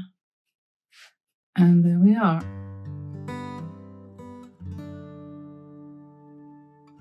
Today we're going to do a little two-dimensional, if you like, landscape, which is going to be really, I think, quite enjoyable for those of you who like a little bit of easy drawing and colouring in. And I'm using a piece of Hahnemühle bamboo mixed media paper here, but any paper will do as long as it takes your pen. Don't want something too rough. This is a Pigma Micron 0.5, which is a kind of medium thickness, and that will probably work quite well. Now, this is one we did before, and people quite liked this, so I thought I would take that one step further, and we're going to do something a bit like this. Watch it as it goes by. This is going to be a lot easier than it looks. So we'll start by sitting ourselves down and checking that the camera is in the right place. Like I said, this is Hahnemühle bamboo, bamboo mixed media paper. I'm going to buy myself a pad of this because I think it's pretty flexible paper. I'm going to use my A Gallo Signature 1 and Signature 2 sets of watercolor paints, because the reason why I like these is because the colors are strong and true, and without any mixing, you can pick up quickly, if you want to work quickly, a really good range of greens, and all the colors go really nicely together. I actually, just thinking about it, I just did a color circle in my 365 Days of Art book, which I think if you work your way through this book, you don't need me, because it will teach you an awful lot of things that you need to know. And I'm working my way through it, and I'm actually enjoying what I'm doing quite a lot. So anyway, I got to this page, and she says, do a colour wheel. And so I just went round the colours on here, one by one. I didn't pay much attention to what came next, and I've got myself what I think is a pretty good colour wheel, which is easy then as reference for what colours I've got in my Gallo set. So that's on page 24, and well worth doing. And we're working on this. We're getting, there's another butterfly now. I've got one butterfly more done, and I did that this morning. So that was my wake-up call this morning. It's a great book, actually. I'll put a link below and suggest if you want some kind of, a course. It's free, for goodness sake. It's basically a free painting course. Okay, so let's put those out the way, and I will grab my pen and get started. Might need a pencil as well. So the first thing I'm going to do is to give myself a box, and I'm going to take up pretty much the whole height of the paper, and but not the whole width. And we'll sort of have a just off square like that. And then we're going to launch in with the pen. If you want to do it in pencil, that's fine. But I'm going to start at the top, just here, about an 1/8 or a 1/10 of the way down. And I'm going to give myself a hill. And then I'm going to give myself another hill over there like that. And then I'm going to put the sun in there. And then what I'm going to do is I'm going to bring the road, there's a road disappearing behind the hill, and I'm going to bring that road down like this, making it slightly wider as it gets towards you. And then that road is going to go around this way, and it's going to go straight up into the distance there. And then there's going to be a junction here, and this road is going to come down here like this, and it's going to come towards you like that. And then this is a corner, and that's going to come down here like that. Then we have a little side road here, and then that's going to come down like this. Come along here, then we're going to have a little side road, and then it's going to join up there. So that's our basic structure for our two-dimensional landscape. Now you've got two options here. You could either colour in the grass basically on these three areas, or you can fill in all of your features. And what I did when I did the other one, the one that's my practice one, I did the features first. So I think probably I will do that. And so here we go. We're going to put a house down here.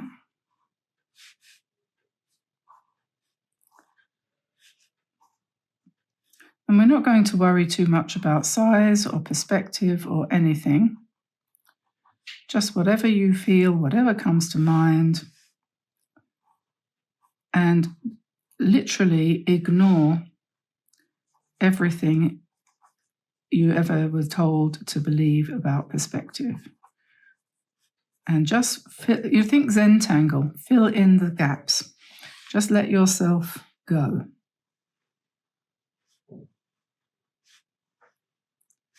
Nice, lots of parallel lines, and whatever comes to mind.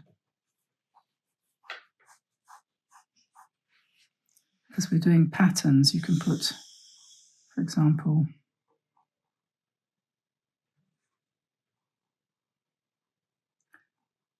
something like that up the side of the building.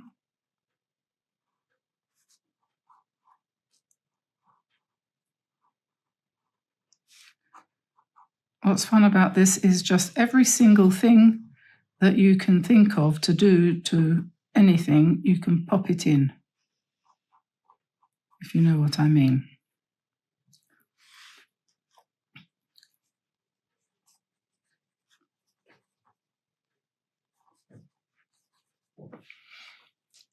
And so we can have overlapping field shapes like this.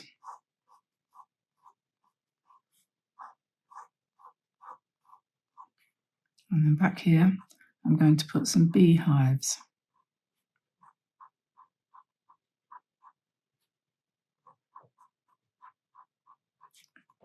Some bees. Whatever your imagination can come up with is basically the thing. So we'll have a tree here behind the house.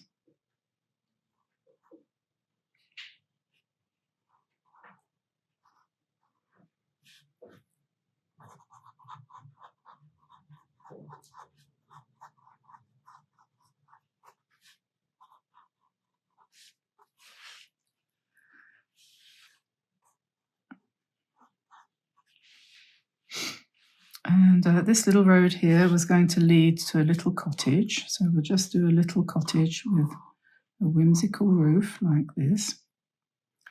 And a little, perhaps, side outhouse kind of thing. And a chimney. And then we're going to do a washing line to a post in the garden. And a laundry. And a tree.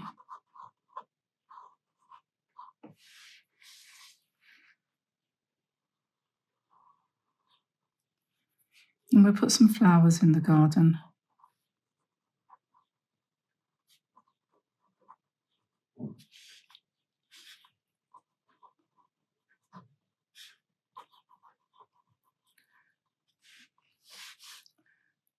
This is an absolutely fantastic project to do with children, obviously. Kids would love it. I'll put a little cat here.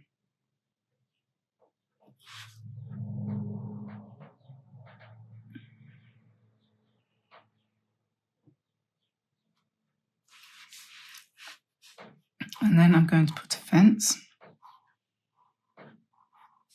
and a gate. And we'll have the fence going up here, like that. And I'm going to put a sheep or two.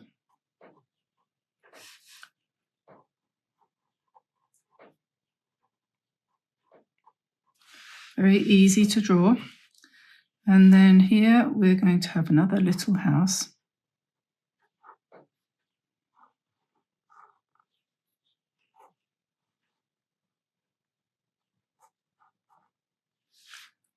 And don't forget the chimney. There's perhaps some smoke on some of them. And a nice tree like that. We were talking yesterday, me and Tamsin, about drawing, and I said some people think they can't draw, but I think everyone can. It's just that some people have been perhaps prevented by things that have happened in their lives. But I think everyone has the ability, the same as we have the ability to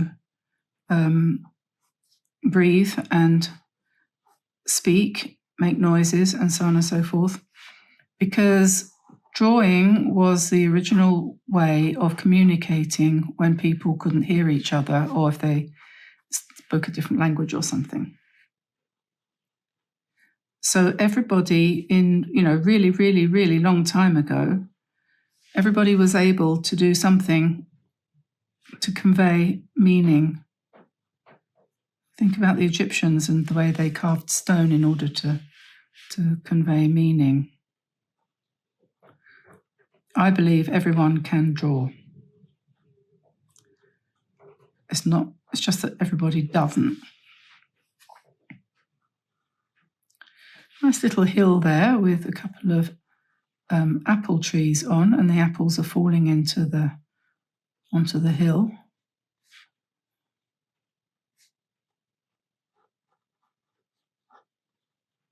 I'm going to call this my home village. And then up here we have another little path coming off.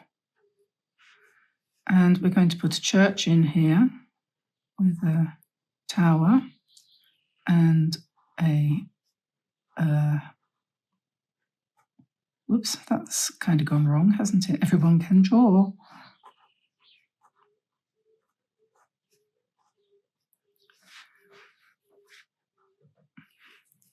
If something does happen like that, and you've put the road in the wrong place, or you made it too long or something, just cover it up with Mr. P.H. Martin's proprietary bleed-proof white, and solution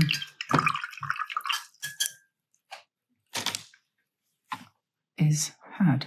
There we go. And I'll put the windows in there later. And so I think we'll have a few more sheep in here. When you do your sheep, make sure their heads are down, because sheep do nothing except eat I can vouch for that. So always make their heads down, and oh yes, mustn't forget their ears, which they do have. Some of them have horns, but not all. Okay, so we have our road going along here, which has the occasional bit of interest on it. And at the corners, I've been sort of putting spirals and things to go around the corners, and maybe some parallel lines like this, curvy ones. Perhaps just some paving stones again like that, perhaps. And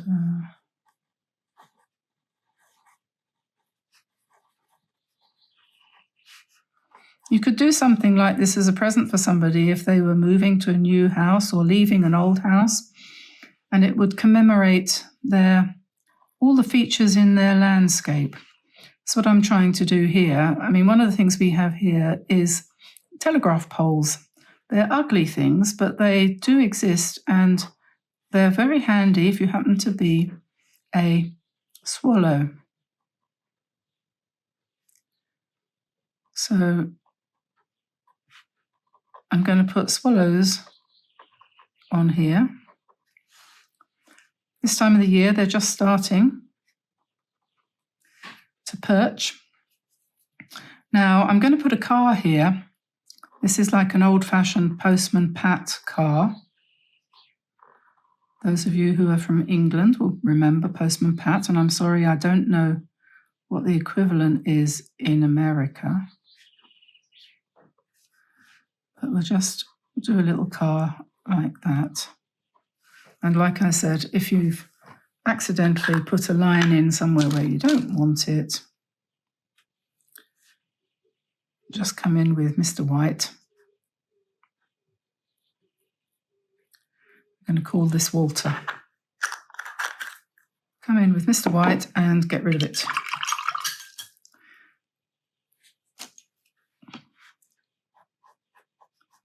Bit more road surface there. Anything like that you want to do. Okay, so we've got the road coming round here.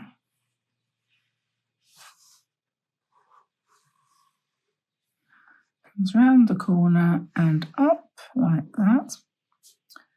And we've got the road coming down here. And so we need to just do a bit more texture there.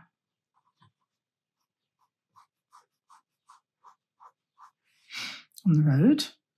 And when you put the colour in, I think you'll be pleased. So washing line post there, in case you wondered. And the sheep are wandering around this nice flowery meadow.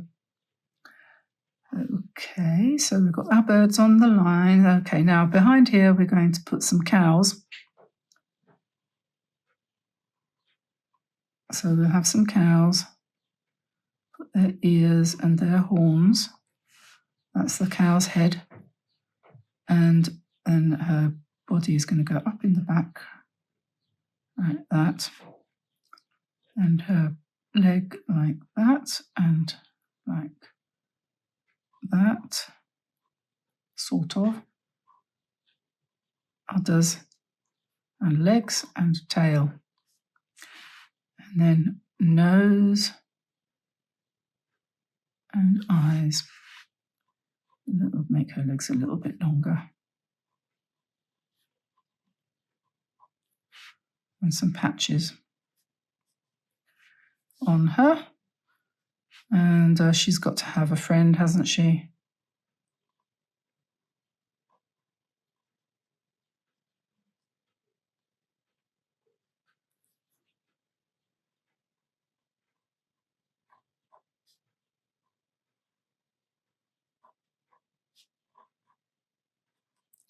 Perhaps that's her daughter, the two cows. And obviously they need a tree.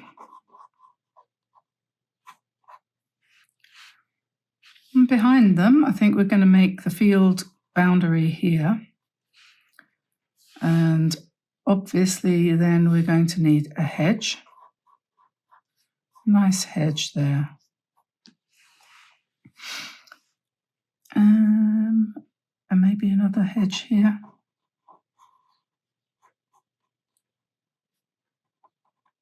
Put someone in the car. And back here in the distance, we have a few more sheep, smaller than the ones nearby, but it doesn't matter if yours aren't.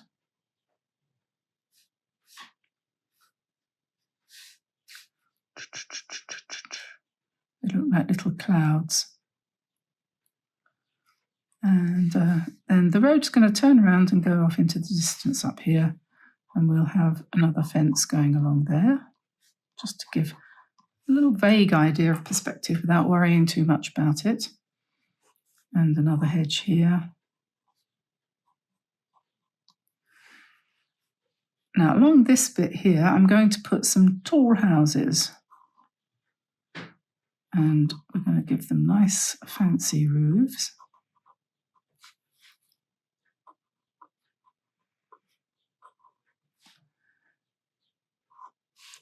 And I'm going to put a row of them, so it's like a row of little fairy tale houses.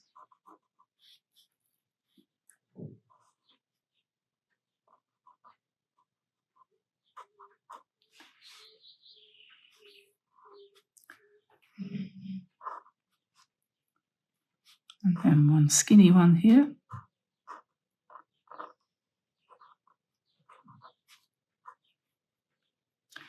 And right on the corner here, I had a desire to just put a little garage. I don't know why. So we'll just write garage on there. And he has big doors on his garage.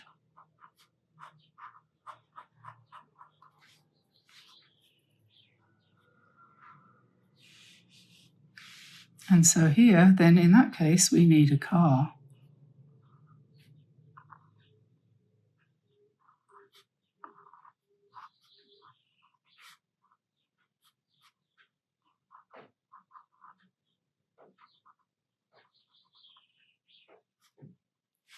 Going around the corner. So the road goes up here. Behind the garage, we could have a tree.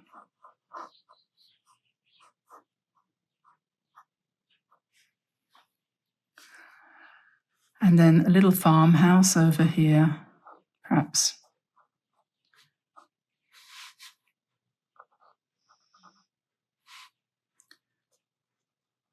Another tree here. And another one here.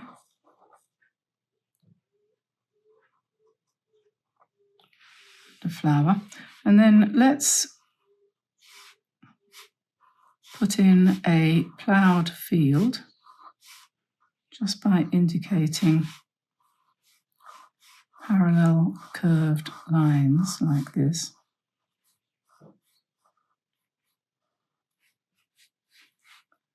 And we make them sweep up a bit.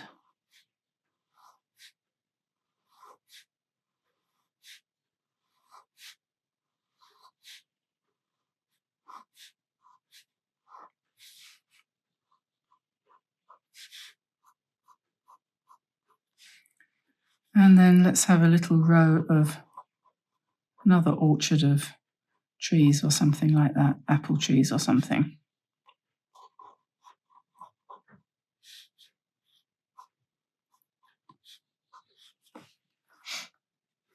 And then maybe here we'll just do some spirals in this field. Perhaps it's growing cabbages.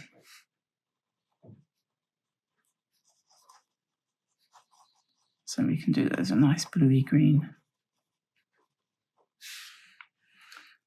Okay, so I think we've probably just put another hedge in there. So like I said, if you choose all the bits and pieces for your landscape that remind you of where you live or where you used to live, I think he probably needs a window in the back. and then put it all together like this in 2 dimensions rather than trying to do all the perspective, then you'll have a really cute little result.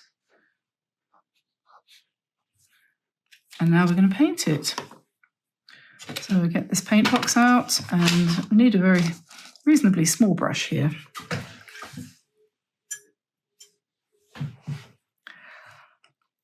And so let's paint the sky.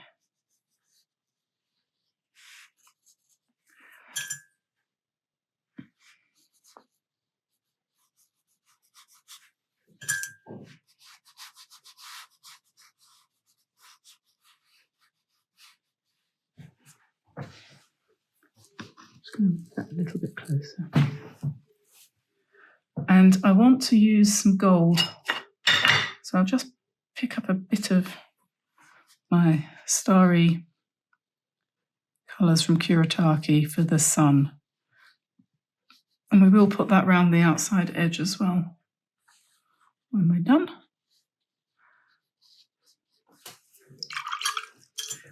Okay, so this is where all the greens come into play, and I've got some greens here that I mixed before.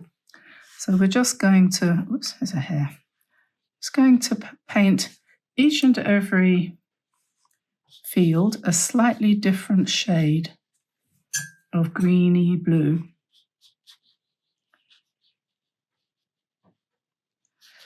And we'll go round the sheep because they need to be white.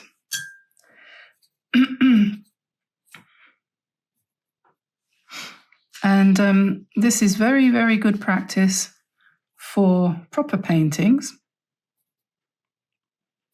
Practice in blending colours, mixing colours, applying colours, learning how your paper works, because all paper is different.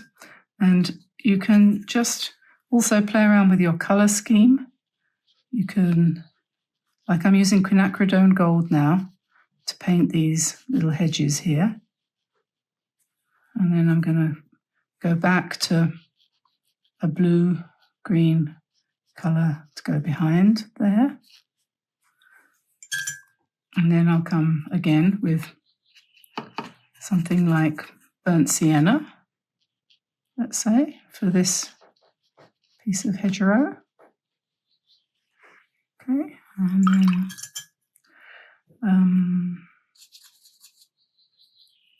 I want another green, maybe something slightly turquoisey for this, because you want to use pretty colours, you don't want to use ugly colours. And I would suggest that you try to mix up bluish greens rather than the acid yellowish greens, because they're more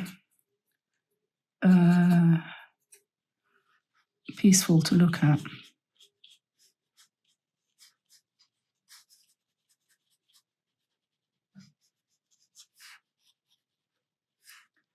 Bluey greens rather than yellowy greens, you know. So we're just painting all of this field behind the birds.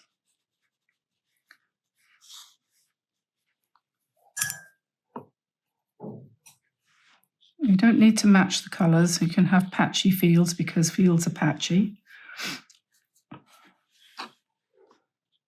And I'm going to stick with my gold colour for the trees, I think. I'm going to say, oh, look, it's autumn already. There we are. And over here in the distance, I think we'll have a sort of yellow, a nice golden yellow field, because that's ripe corn, let's say, behind the little farmhouse there. A field of golden grain. And perhaps we want to make the little farmhouse have a pinkish red roof, perhaps, and maybe blue. Then we're looking for a bit more green for these trees because you've already done gold in the background. So we'll make those ones green. And then this one, perhaps we'll do this one in burnt sienna. And then maybe a nice line of burnt sienna here, perhaps. Now we want to be careful about this field. What colour are we going to make the field? I think I'm going to do my cabbages sort of purple,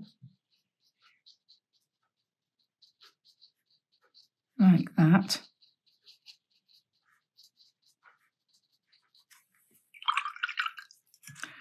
So this field is going to have to be greenish.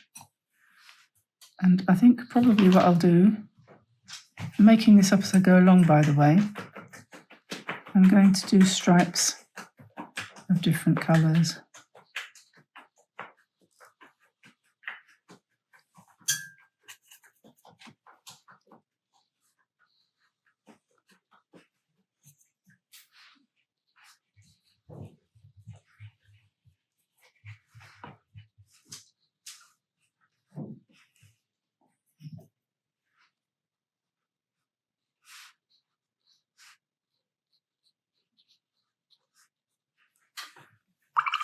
Then as we get closer, excuse me. Okay, no, skip that. I'm going to go for the quinacridone gold again for the tree because, like I said, it's autumn. And these ones down here also. Such a lovely colour. And we make the trunks burnt sienna.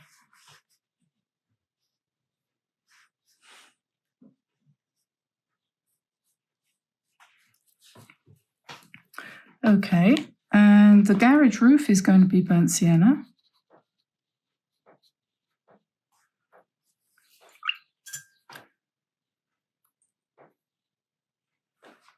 And the doors will be dark, nice dark colour there. This roof will make purpley colour. This roof will make burnt sienna. This one can be quinacridone. I'm going to leave the houses white, but we'll do the windows blue.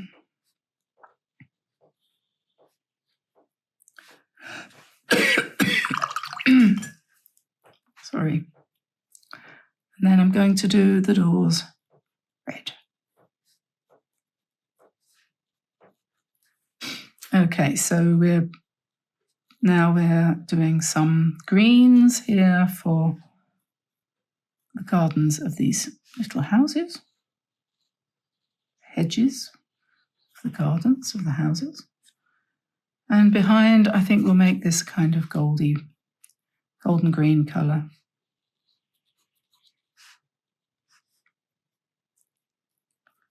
Just fill in the grass around those nice apple trees, which are going to have some red apples on them now, because I think they're dry.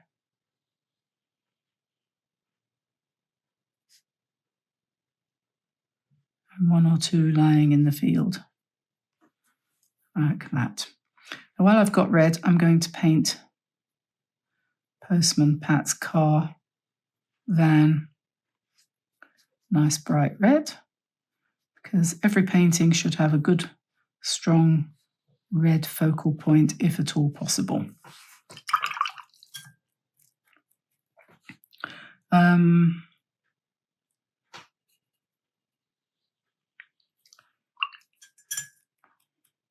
we've got another car over there too, haven't we? I think we must probably need to do that one orange.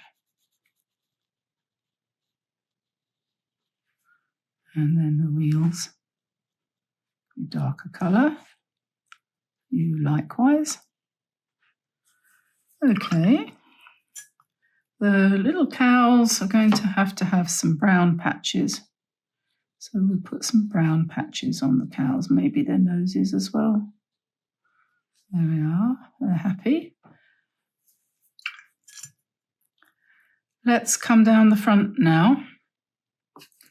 Let's put a nice reddish brown roof on here. And maybe some of these pieces of field could be a combination of burnt sienna and quinacridone gold. Maybe here too. And behind we've got the nice white beehives sitting in a green field. So we'll leave them white and just paint around them like that.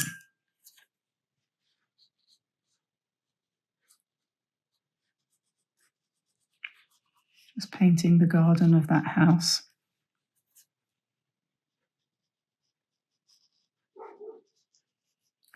In green, and change the colour a little bit, mix in something slightly different, maybe grey it down a little bit or whatever you feel. If you grey it down, then when you want to put your quinacridone in, that will contrast really nicely. So these trees here stand out really well against that quite subtle green in the background there. And carry on with the green around the sheep.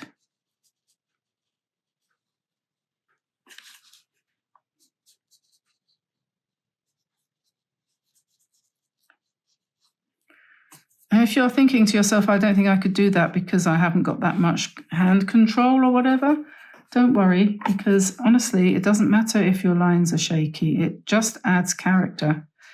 And as I was talking the other day about a man who's an architect. His name's Ptolemy Dean, and he's just recently, not that long ago, published a book about the buildings of London. And he's painted them, drawn them and painted them all in the shakiest lines that you can imagine. This unbelievably shaky.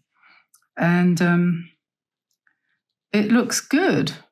So, I mean, nobody needs to worry. This is quinacridone gold and turquoise blue, and it makes a very nice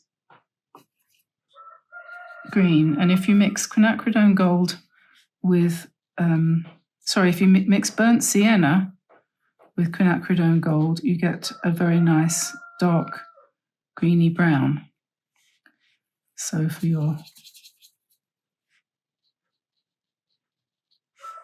trunks of your trees. This turquoise is a very useful colour. Not only does it look nice when it's neat and you've done it without mixing it on your painting, but it also makes very nice mixtures.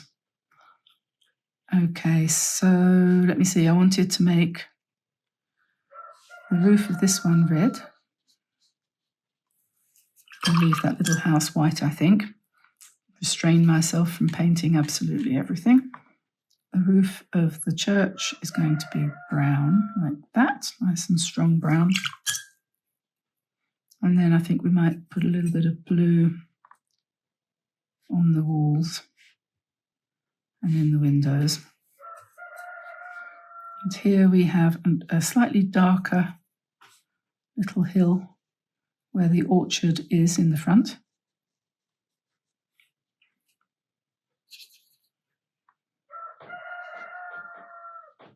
Paint those little trees, and then we'll come in with a little bit of red for the apples again. When you paint with so little water, you don't have to worry about the paper buckling.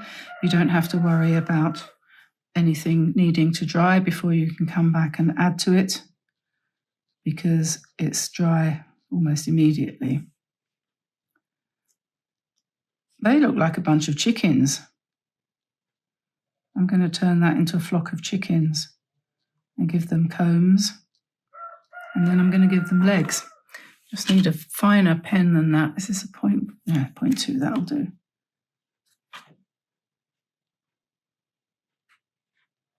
didn't they? See, that just happened. They were meant to be flowers and they turned into chickens.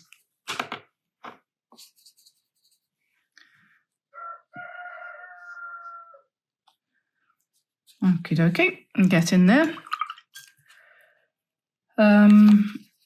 Right, so this is obviously a thatched cottage. So it needs a nice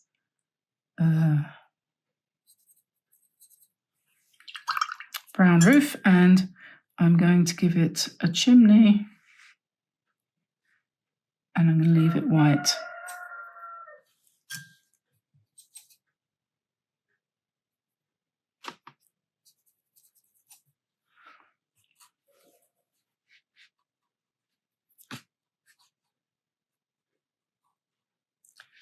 Nice little green tree, and maybe the field behind wants to be golden, perhaps another field with some crops.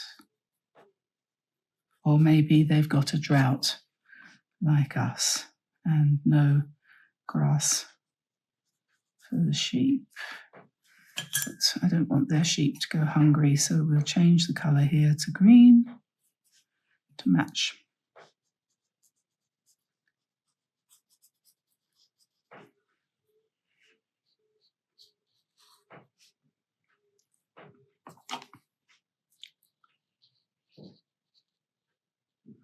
Little kitty cat there.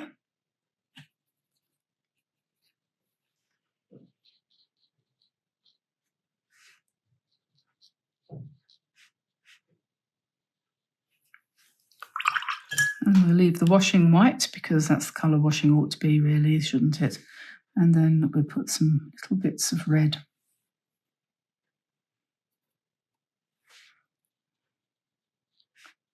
Pinkish red on these flowers in their garden. Okay, and we need to put some green here. Maybe we'll give them a green door too.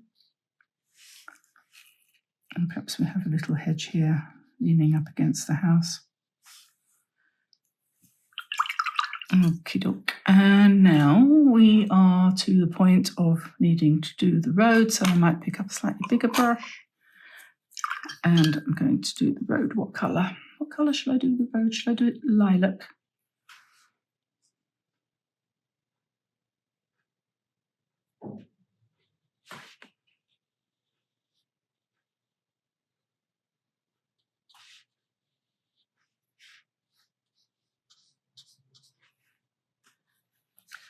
Yeah, that's a mixture of various different colours. I don't really know how I arrived at that, but I just picked that up off my mixing palette there.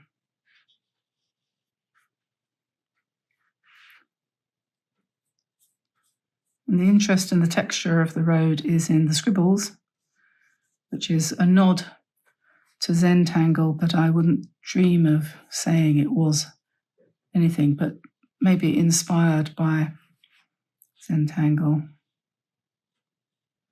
Just put a little bit of shadow in under the eaves, for example, on the houses, because why wouldn't you, if you think of it? Don't have to. And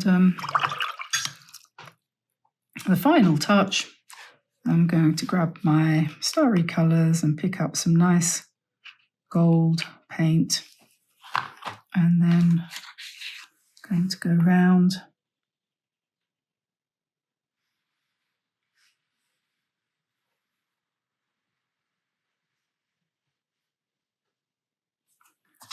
the outside edge.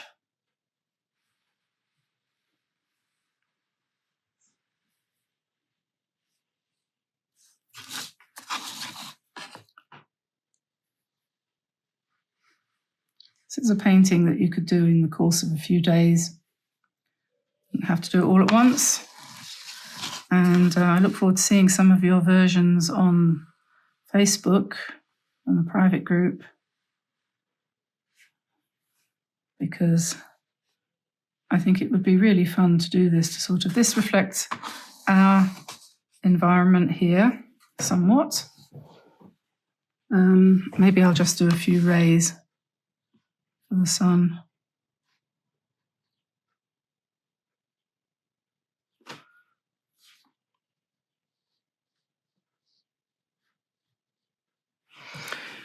Yeah, with the cows and the sheep and the little cottages and little houses and the garage and the ploughed fields and the dry fields and the apple orchards. This is very much, let's get rid of that. This is very much where I live, in 2 dimensions, and what fun.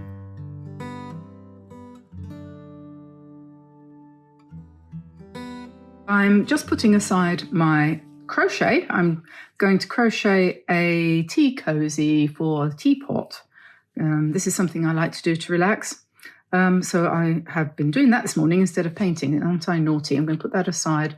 I wish I had a good source of wool here. We have none of those wonderful wool shops you have in America where you can just go and buy all sorts of stuff for next to nothing. It's such a shame. I don't know where to buy it. Anyway, so today we're going to do a little bit of playing, again, a little bit of self-expression, a bit of relaxation, you know. And anyway, I got my Meaden paper here, and I'm going to use the rough today. And this is the largest pad. You can use whatever you want. It doesn't matter. You can use, you know, printer paper if you want from your printing machine. But a lady asked me to demonstrate something on rough watercolor paper because she'd bought some and she didn't know what to do with it. You can do anything with it. The only thing it's not good for really is for doing fine lines with liners, you know, the sort of fine liners, these kinds of things. They don't work very well on a rough surface, but everything else does. So we're going to do that. And today we're going to, I'm going to outline my painting with tape because that gives it a nice, neat edge when it comes to framing it.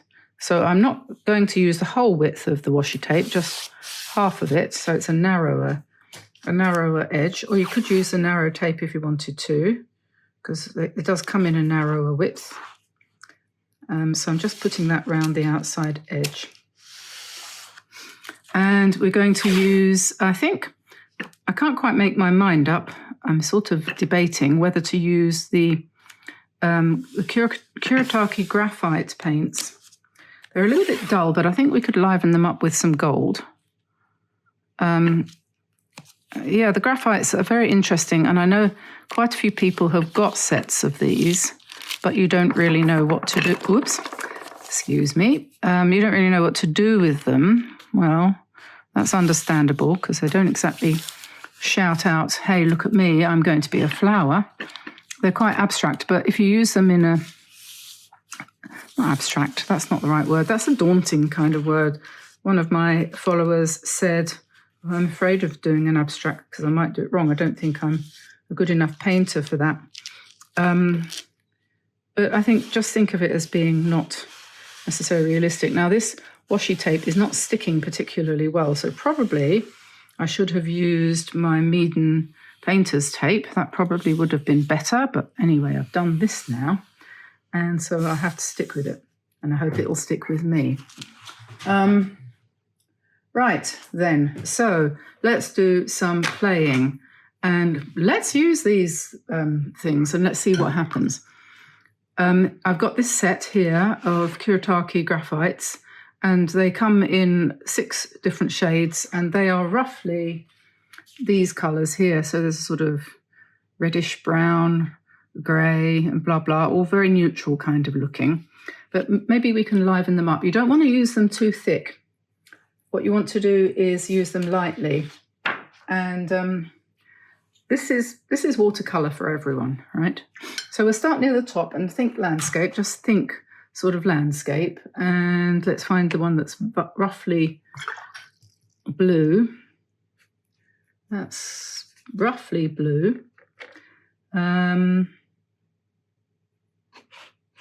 think I might add a little bit of indigo to that to make it a bit bluer.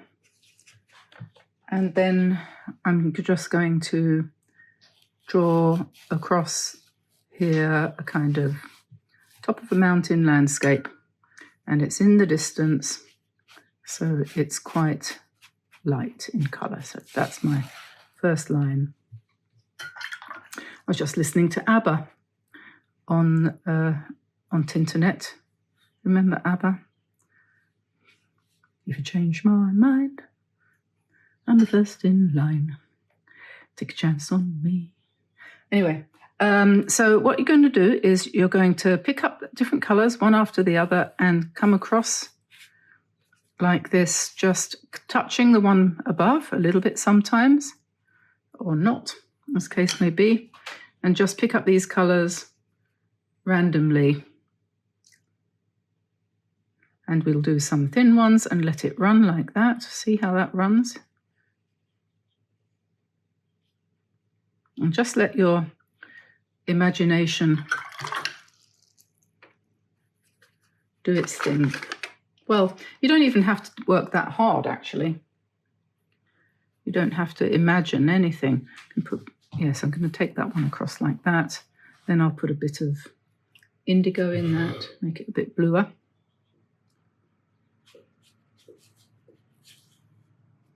And you can see you get quite a lot of dry brush effect on the rough paper. See, as I'm dragging the brush across, it's giving a brokenness.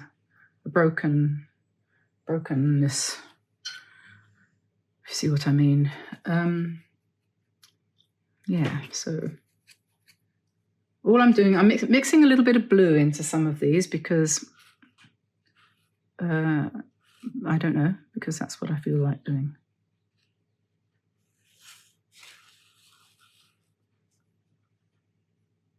So we probably want to go a little bit darker as we get towards the bottom. Maybe a bit more green.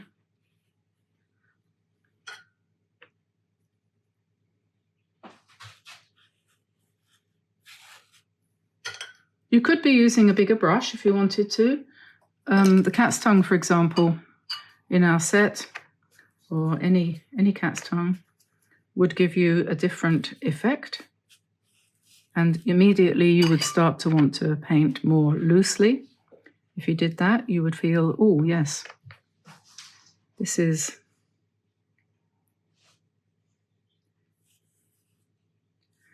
more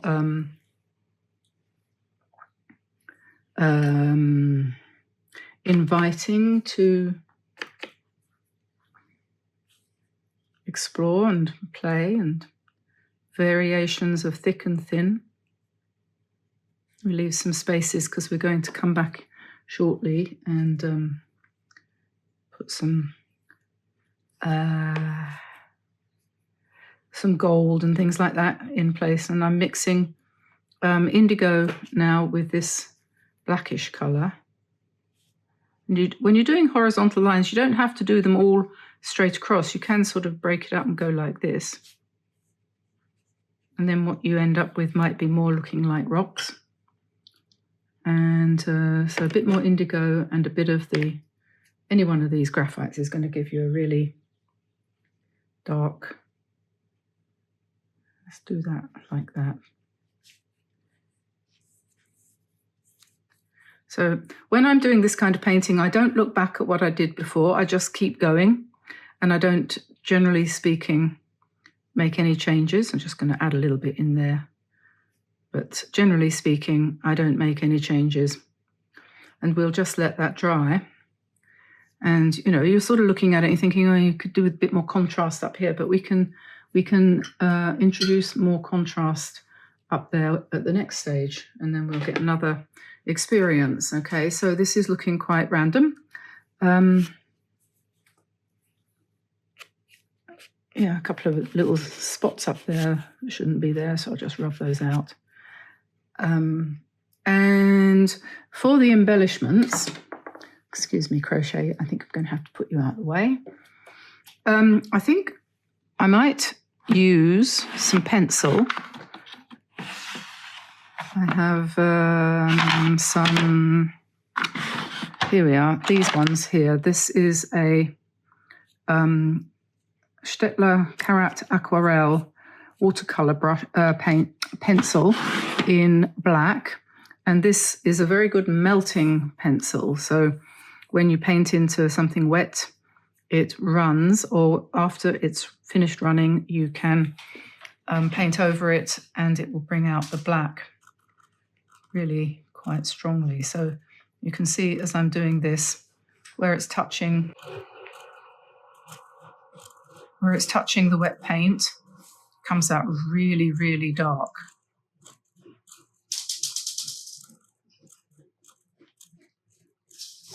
So we're just playing here. You could paint anything. You could, if you think, oh, this looks like rocks, then maybe you might want to do this. And as you know, I have absolutely no idea where this painting is going or where it came from. You just have to start and then let it continue, I think. So this is kind of looking a bit like a stone wall. It's obviously something that is in my psyche.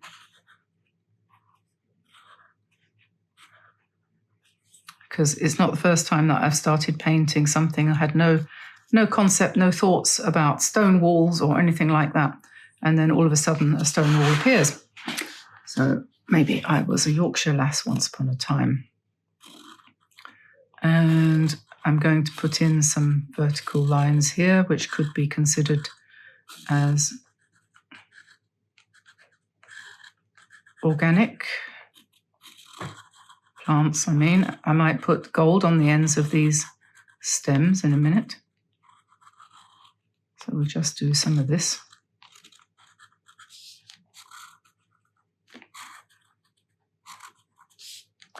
I don't know if you would call that mark making. And I'm going to take this pencil and it's calling out to me to come across and delineate some of these spaces here. So we'll do that. The nice thing about this time of year, I've finished my series of Christmas cards, and there are about 15 or 16 short videos focusing on Christmas motifs for you to use as inspiration for making gift tags.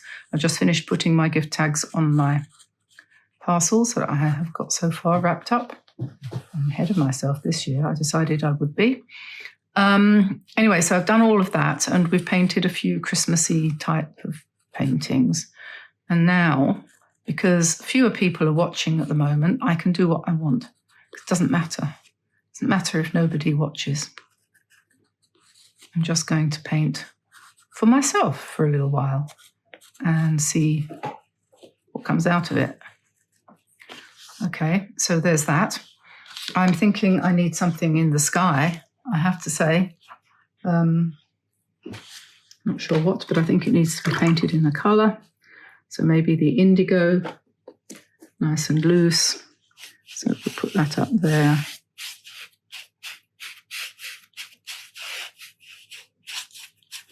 Just to give us some sky. Okay, now I'm going to put the hairdryer on it, dry it, and then come back with things like gold. Now, we don't want this to look too much like a landscape. So, or we don't want it to look too seriously landscape-ish, do we, really?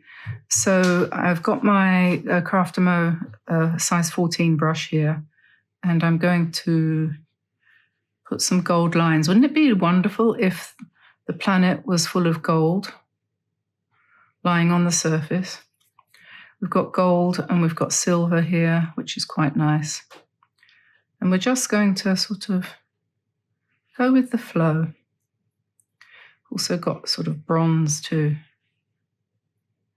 Some lines we can make them go all the way over. Some lines we can stop part way. And where it's really dark, it's lovely to put these beautiful, luscious splashes with a kind of leafy, a stony. I'm going over some of this. That's one of the good things about this opaque paint from Kuretake. if you're not happy with what you've done, or you don't feel it was what you intended, just paint over the top of it and allow some of it to show through, because that was your intention in the first place. But then just, improve on it or change it, whatever you feel is necessary. So I'm just doing lots of horizontal lines coming and going. Maybe down here we might do some silver dots.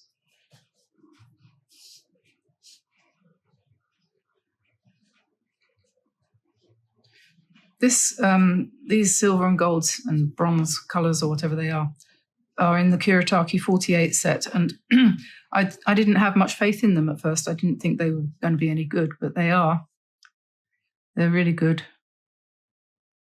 So I'm going to do a spiral here, sort of thinking energy coming out of the earth.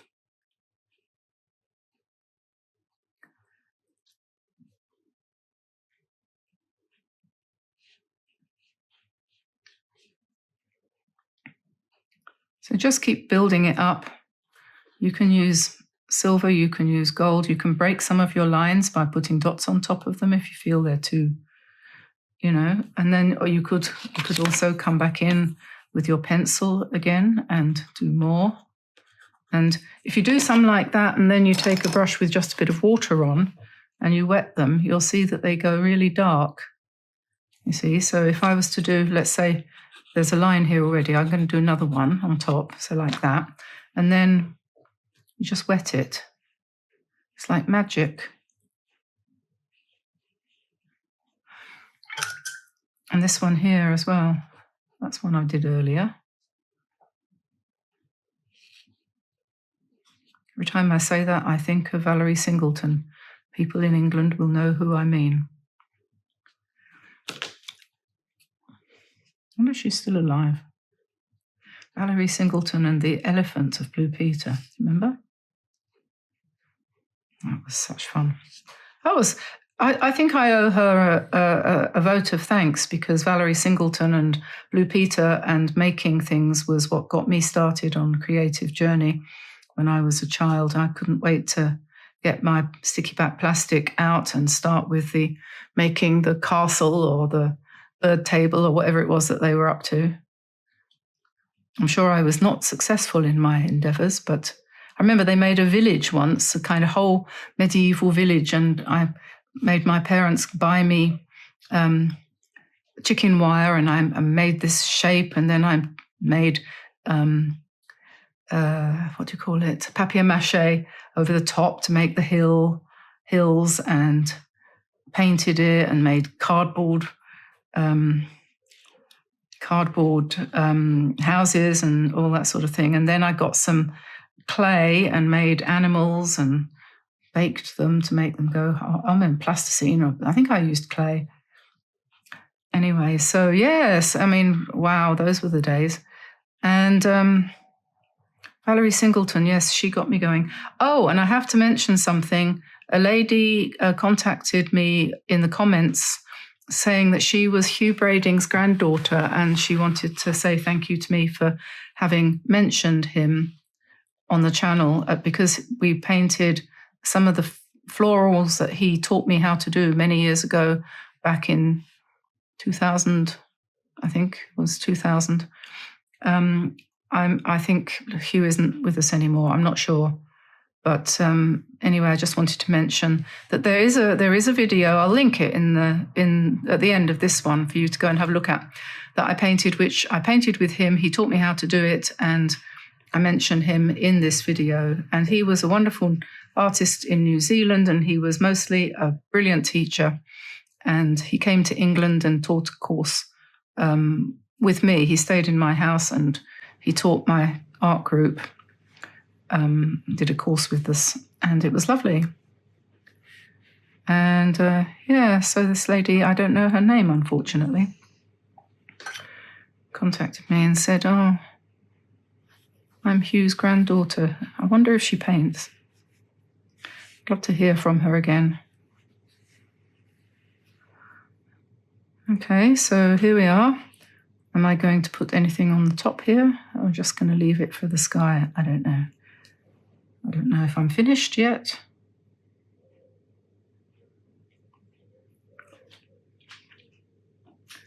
I think some of these spaces definitely need filling in with paint.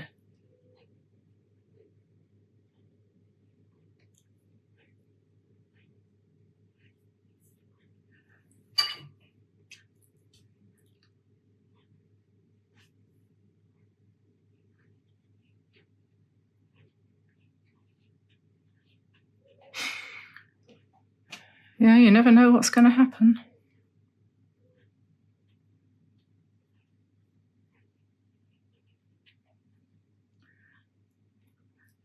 So I'm filling in the gaps that I left with gold. And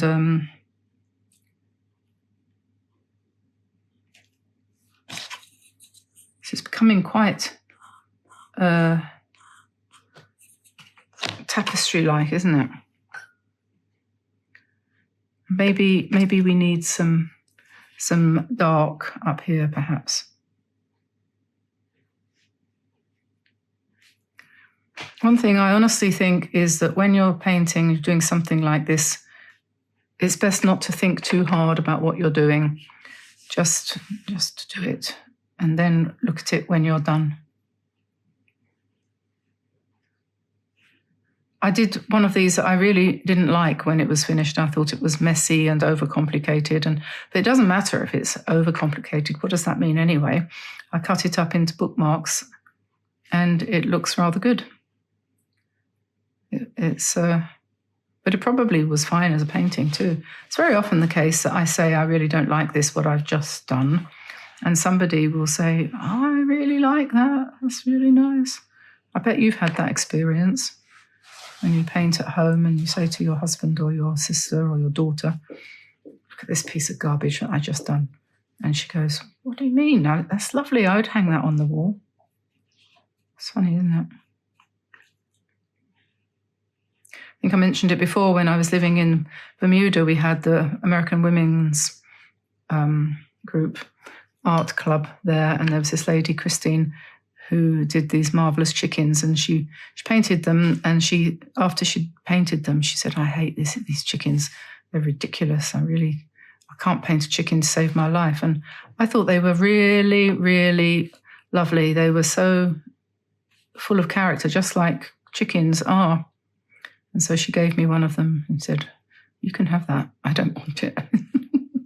I'm like, I've still got it. That's 25 years ago now. I've still got it.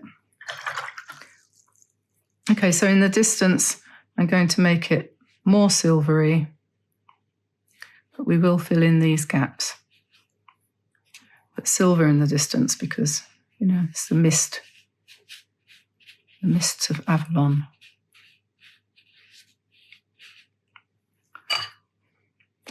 And then perhaps we'll put some clouds in the sky because we don't want this sky to be completely flat since the rest of it isn't, so we'll just have to put something in there. And in a minute, I'm going to dry it and maybe put some line work on top with a pen, having created this backdrop. So we'll see. So that's dry. I've got a Uniball gold pen here, Signo gel pen, and I'm going to now use that in this stage of the painting. And these clearly this must be a plantation of trees in the distance. You know how they used to do that in England, especially I always remember in Wales and up in the north, the Forestry Commission after the war planted, perhaps inadvisedly, lots and lots of coniferous pine forests that were planted to cover the ground as quickly as possible, and everyone hated it because nothing grew underneath it. And in the end, I think most of them were taken down. And I don't know what grows there now. Probably housing estates, I expect. Perhaps people who still live in England can tell me. So where it's dark, I'm going to come in with the gold pen and lighten it up in various different ways.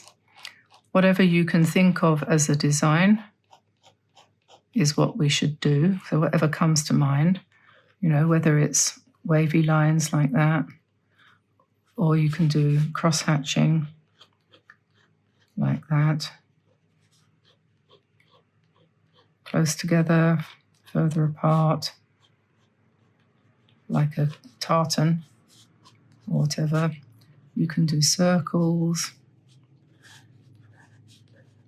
lines to follow the contours. And all the time I'm doing this, I'm thinking of, you know, parts of the world. I think, is it Virginia? I'm not sure. Somebody can tell me. I don't know that much about America, but where they have a lot of mining. And I always imagine if you could take a slice through the countryside that you would see all these wonderful deposits of coal and gold, sort of black gold. So these silver ones here need to be made into trees.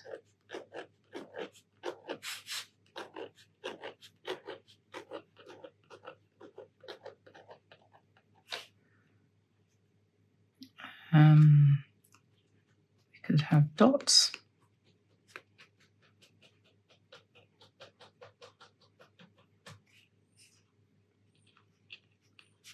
We could have spirals. Spirals are always good. Spirals are good for linking parts of a painting. You can do them sort of over the edge of the different layers. Yeah, did I finish what I was trying to say? I was trying to say that this is like a slice through. If you could imagine just slicing through the landscape and seeing what was underneath. All these nuggets of gold. People say painting is relaxing and other people say it's stressful. I think it's stressful, can be stressful if you're painting a commission. That's a terrible thing to do. If I had one piece of advice to a budding artist is don't paint anything that people ask you to paint, because inevitably it will give you painter's block, almost inevitably, unless you're a very special kind of person who is very confident. But most of us who are painters aren't. And what happens is people say, oh, I really like that. Could you paint my dog? And you go, oh, I've never painted a dog. And they go, well, yeah, but this is really nice what you did there. I'm sure you could.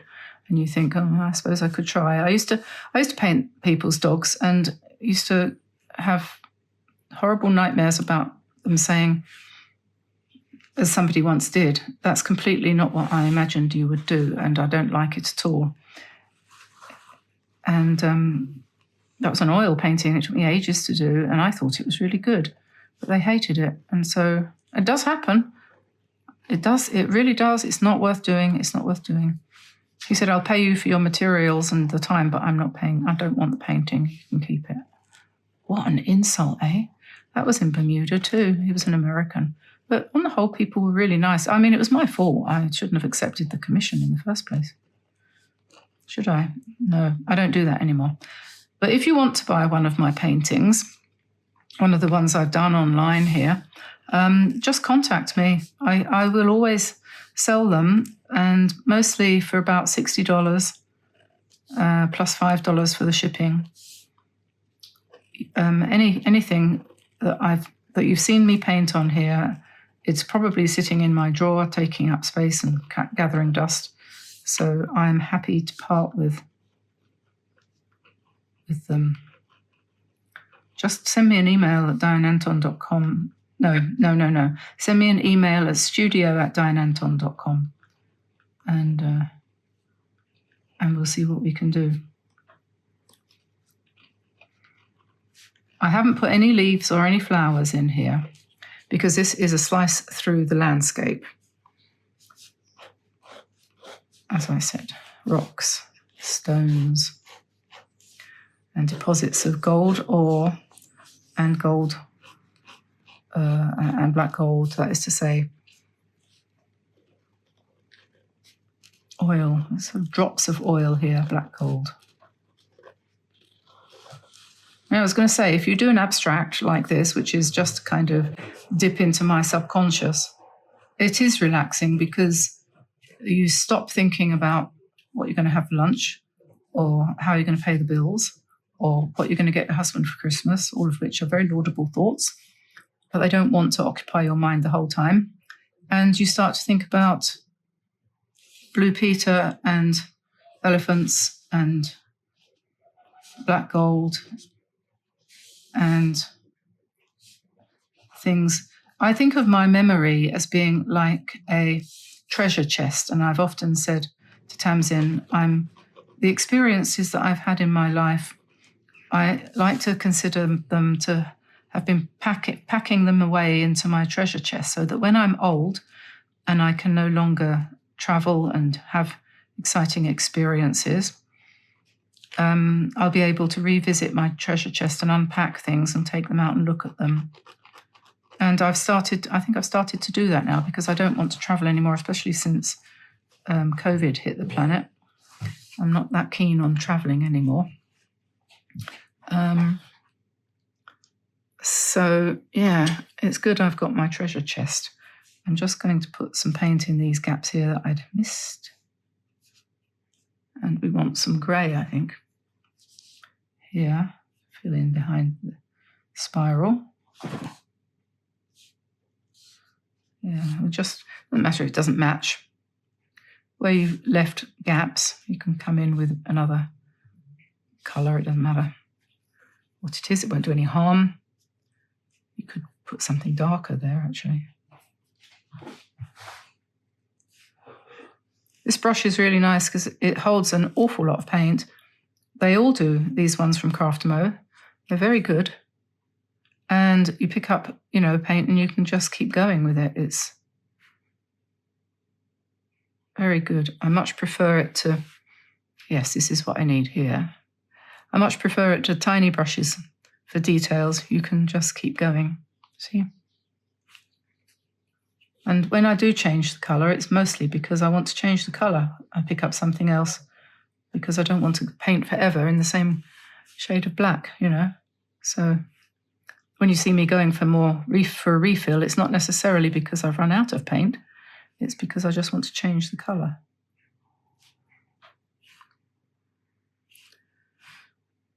Well, I think we're getting close to the end here. I think I'm probably going to call it a day. What is the time? Oh, it's only 20 to 12. I'm early today. Okay.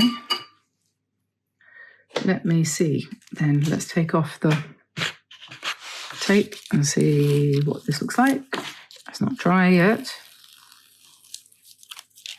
But it seems such a waste of tape, doesn't it? I don't know. But it's very cheap. Well, there we are. We have a landscape abstract. And I will pop that in a frame in a second and show you what it looks like with a frame around it. I'm quite pleased with that, actually. It doesn't look bad. What do you think?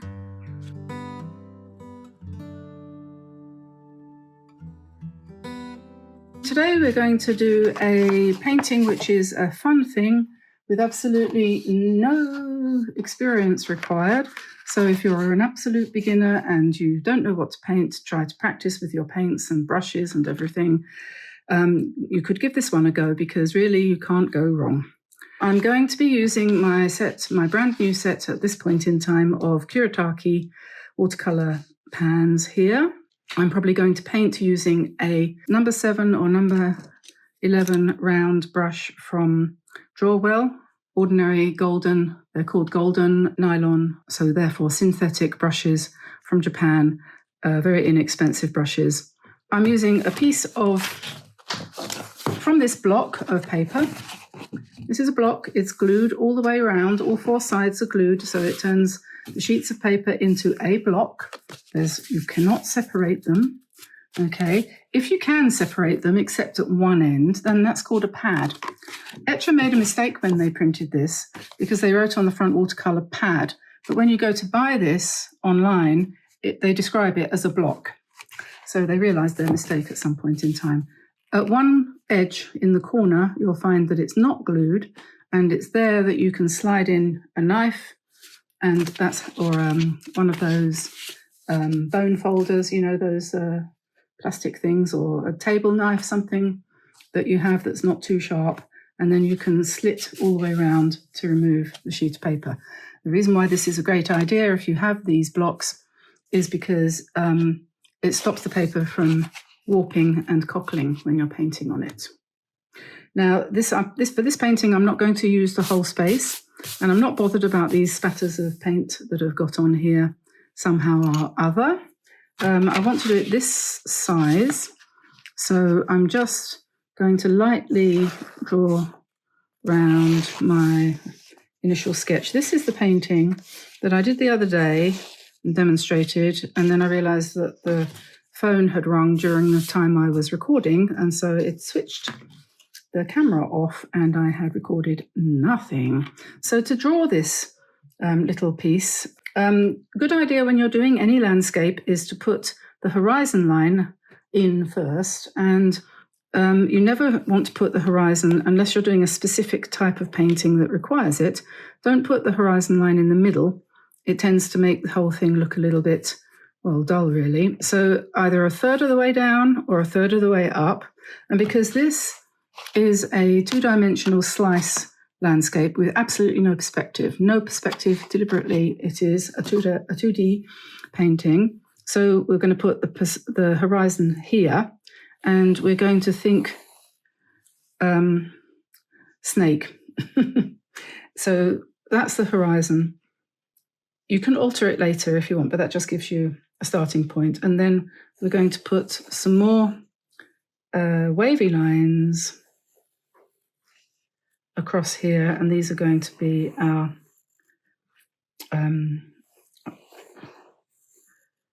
different layers of the landscape. So the idea was this one was going to be like a river or a lake, then you have a strip of grass, then maybe a ploughed field or something like that, and a road, and so on and so forth. And then up here we've got, I did have a nice wavy line there, so I don't know whether I'll use that or not, but you'll see as we go on how this works.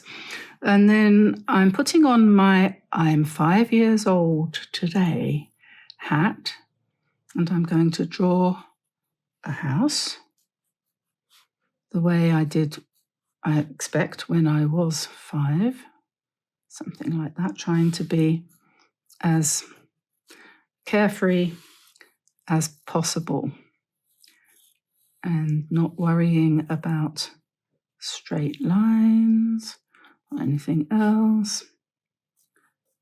So we'll do this one here with a nice tall chimney. And absolutely no care about perspective. And then here I'm going to put a tree and another tree. Just put them however you want them. And so that's your focal point there. And if you want to, you can put, like all good children do, the sun in the corner up there. If you want to, you can put another tree growing up here as well. This is all very stylized and happy-go-lucky. Now, this is an adventure for me too. I'm going to be using this Kuretake set, which is so far unexplored. And so I really do need a test sheet here. So I'll just pop a piece of paper here, just so that I don't pick up sky blue pink when I want just plain old sky blue. So I think we'll start with this colour for the sky. I'm going to try to keep, shall I put a sun there or not? I think I'll put it on top, so I'll paint the sky first, and then maybe I'll put the sun in later. So I'm going to use, whoops, that's strong. I'm going to use a couple of blues as I go across here. And just bring the paint down roughly around your houses. Because the good thing about these paints, according to the manufacturers, these Kuretake, Gansai Tambi, pans are able to be opaque if you use them with minimal water. So we'll bear that in mind, and because that means when we come in with our details, we'll be able to go over what we did in the first layer and cover up any mistakes. So I'm just popping that in as a total experiment to see how it works wet in wet from point of view of looking like clouds or something.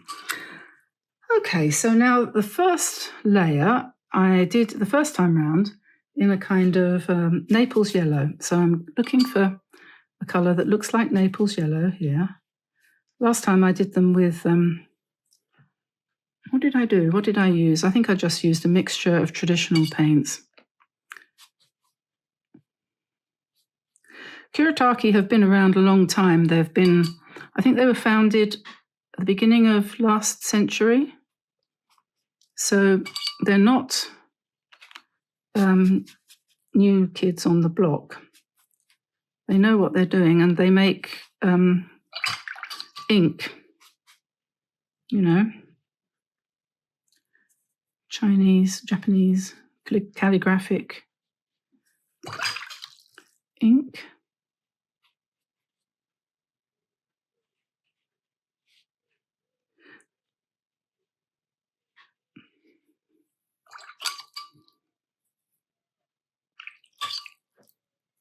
So as I go down, I'm sort of changing it up a little bit. So I'm going to go right down to the bottom now and come up to meet the beige.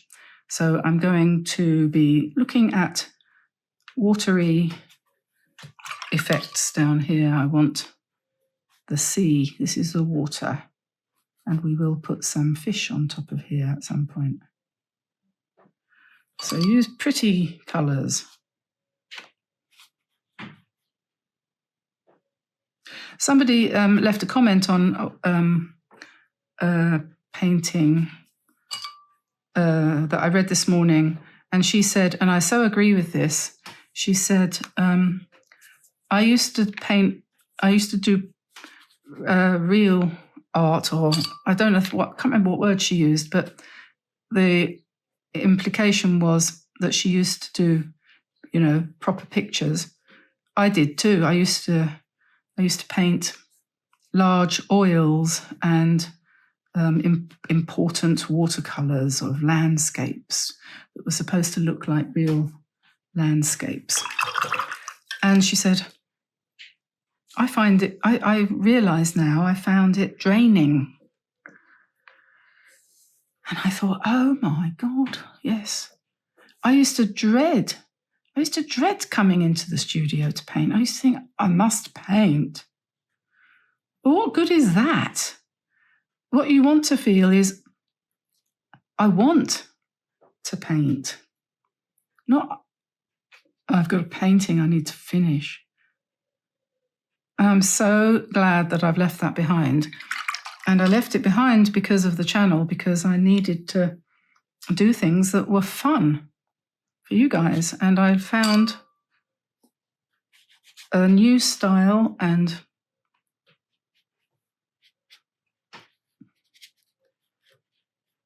just a new way of painting.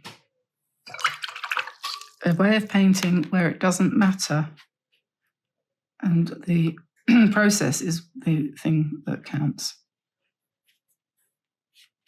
Enjoying the way the paint flows on the paper, not caring if somebody else likes it or doesn't.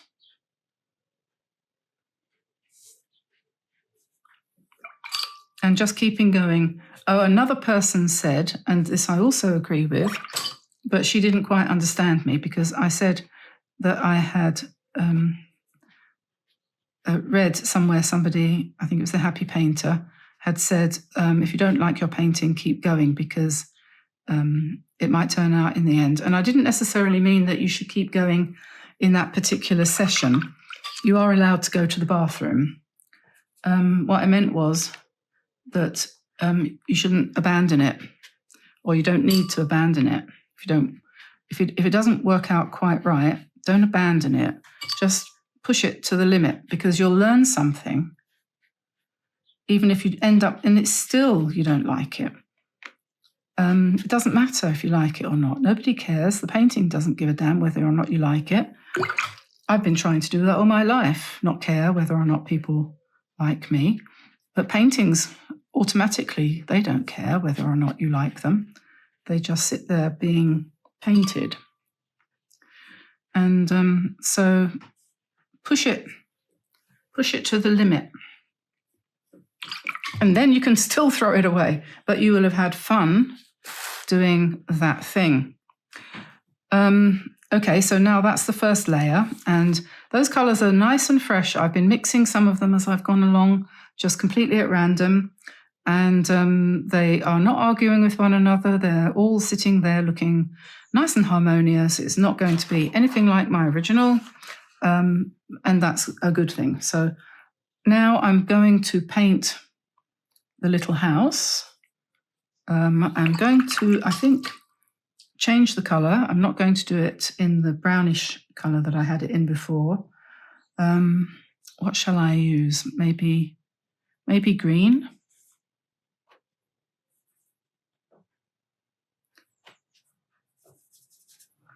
Because there's no green up the top here, so I don't know. Green might not be a good colour for a house.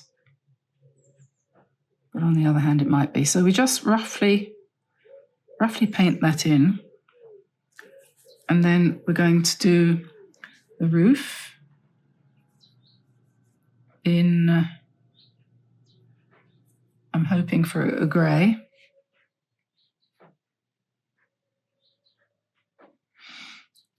I don't know if there's a grey in this set, but if you want to mix grey, you can't be bothered to search for it.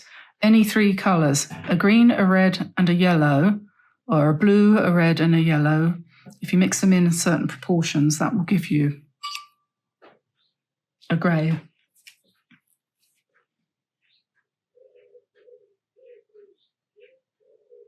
Because grey is neutral. It's the neutralised colour which you get when you add three colours together.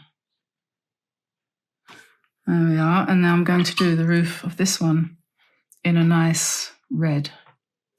And every time I do this, I think of Canada, and I think of the red tin roofs that they had in Canmore. Don't know why.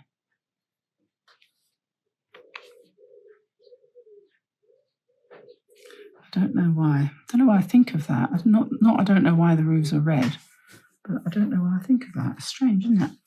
Aren't we funny? Then the trees are not going to have an awful lot about them, which means tree. I'm just going to fairly opaquely, I'm going to come in with some, using this paint now with much less water, and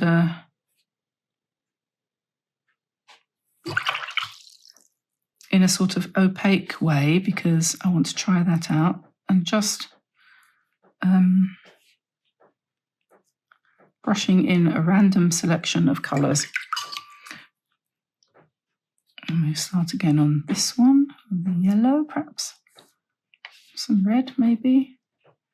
This is not quite so opaque as that one, but we'll... Yeah, these colours are just like gouache really. If you don't have any gouache, you don't need it. You can buy one of these sets.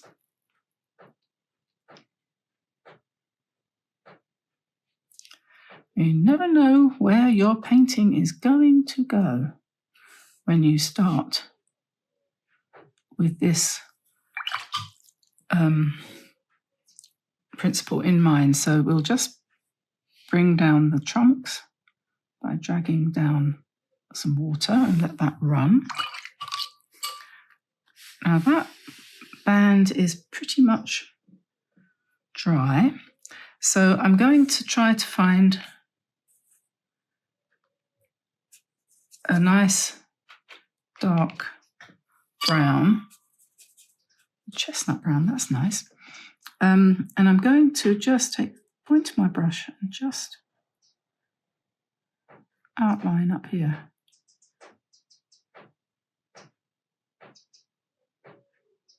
because this is the kind of painting that it is. And then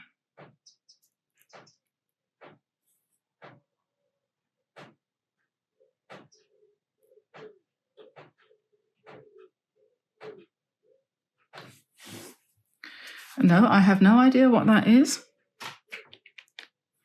And then on this one, we're going to do thick and thin, because that's something you need to practice. So pressing and lifting.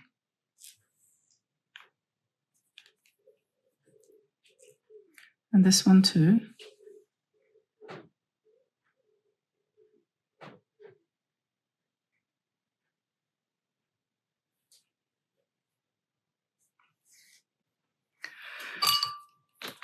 I don't know what colour that is. That's a nice dark green. Mix that with some brown and get a very solid Windsor green type of colour.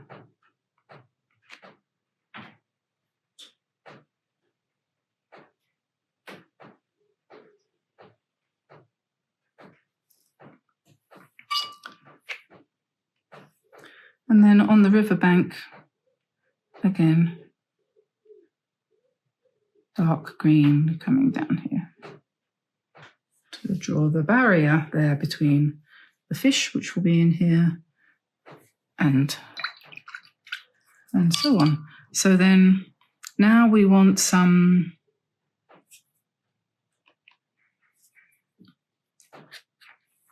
darker areas. I need a palette to mix on. I'm going to move that for a sec. Put that over here.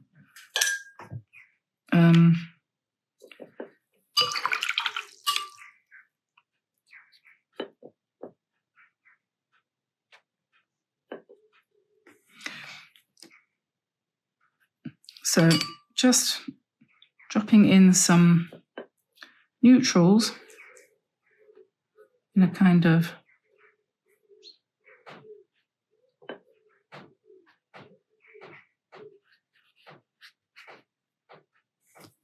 just a design.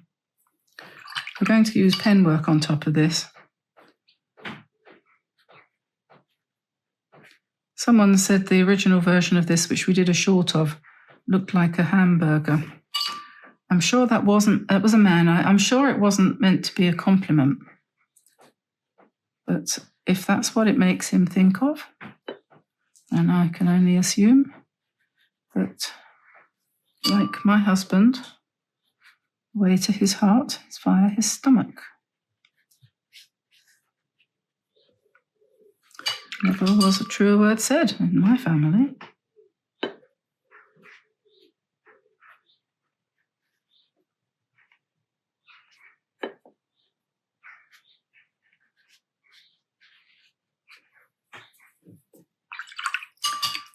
And now we're getting very close to the point in time when we are going to need to use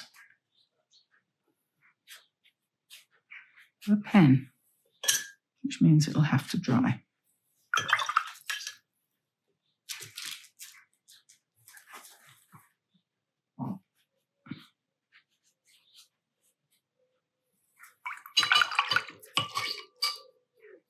Okay, time to let it dry because the paper is definitely suffering from over-application of water, I think. So I just quickly dried that off with the hairdryer, and now I'm going to use a Pigma Micron 0.5mm nibbed archival ink, won't run, hopefully, pen, and probably a smaller one as well to start doing some of the pen work on this. And I think I'll start at the top and go around the houses, so to speak. So this paper is fine, but it's very absorbent, and you can only work on it for a certain length of time before you have to stop and let it dry. So that's okay, but It's worth knowing. It starts to bleed a lot, it seems. It does definitely seem to start to bleed. And that doesn't help with the desired result. Okay, so I'm just literally inking in the windows and doors.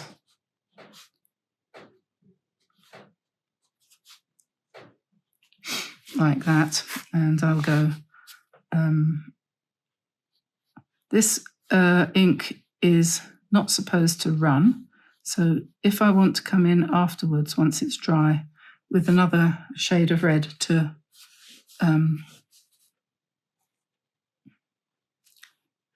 change the tonality of that a little bit, then I can hopefully do that without it running. Hope so.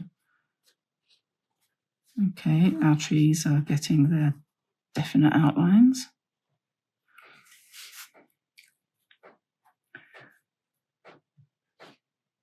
Right, and then right down the bottom here, we're going to put in some fish, which I'll probably paint gold colour.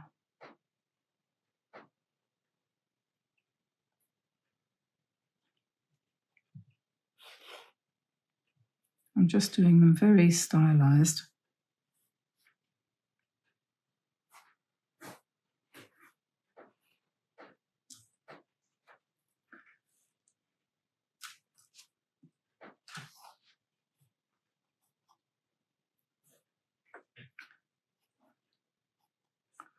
Like that.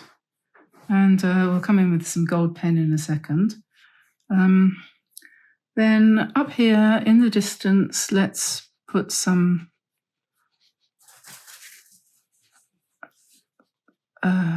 pebbles, maybe, up here that we can then, after we've done these, and this just looks nice, we can colour them in a little bit if we want.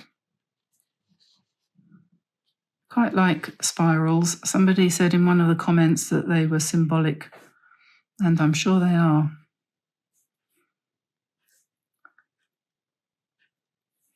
And we can put some dots.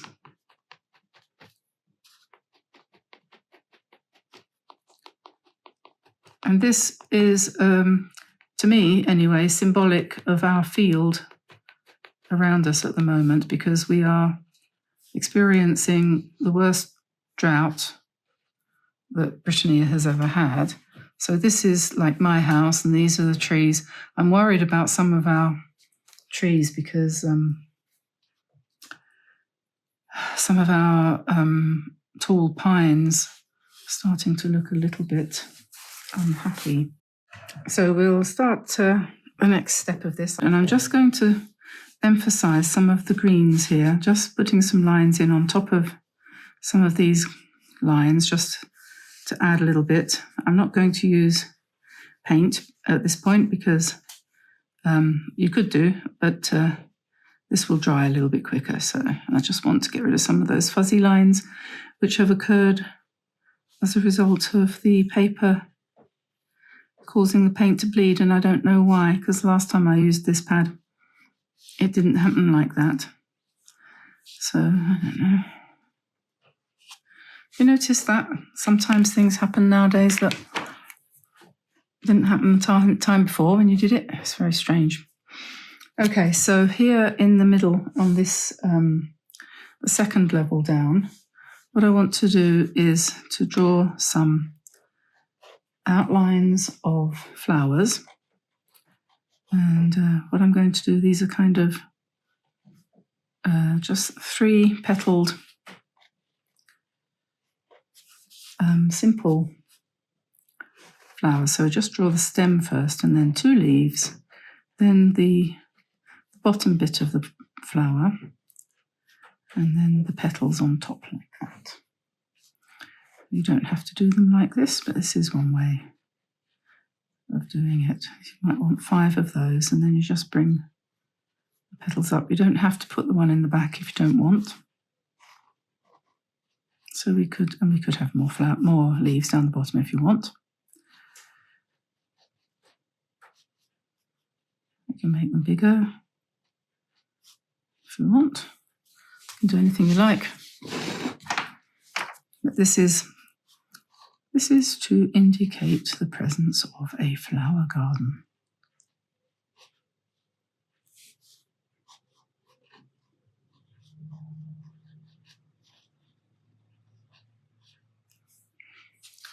Let me just go all the way along here like this. And then what I did in the original was I just came back with my gold paint pen. You could do it with paint. I just coloured in the flowers. You could do them in any colour, and if your pen runs out like mine is about to, then you might have to turn. Yes, I knew that was going to happen. It's one of those days again. These days happen frequently. Okay, so never fear. Kuretake is here. I need to find a small brush, like this one. And as I mentioned before, the gold paints, they do take a little while to wake up. But because I used them yesterday and the day before, that little time will be less long than the time it would have taken if I hadn't used them a couple of days ago. For example, when I used them the first time about a week ago, it did take quite a while before I managed to get them to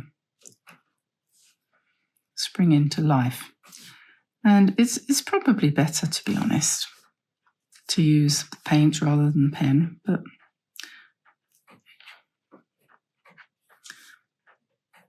it doesn't really matter, and one or the other will do. While I'm working on them, I'll probably pop down the bottom of the painting. You can't be quite so accurate, or at least you could be, but you'd have to take forever. So we'll say that what we wanted was a loose look. And we're going to come down here and we'll paint the fish as well.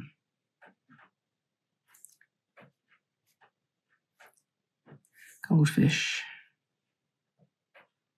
Just go over their eyes. We don't need to worry about that. Put the eyes back in afterwards.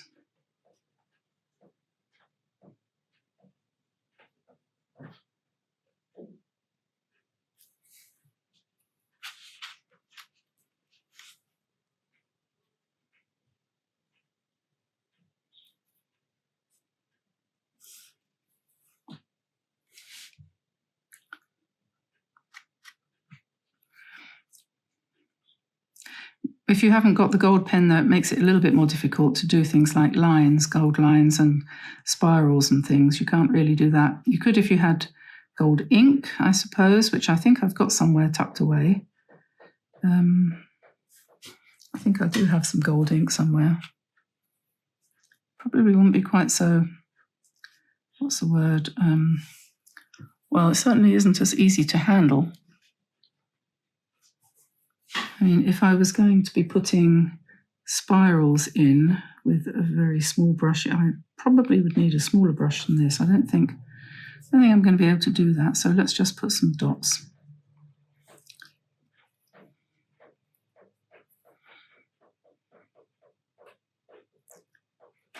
And you can draw a fairly fine line.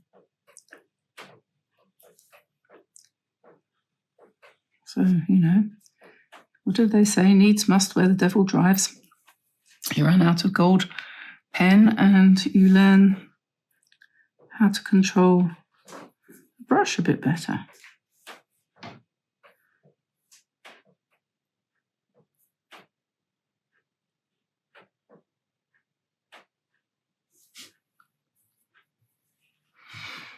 And on this part down here, I wanted to have some nice gold circles, different sizes.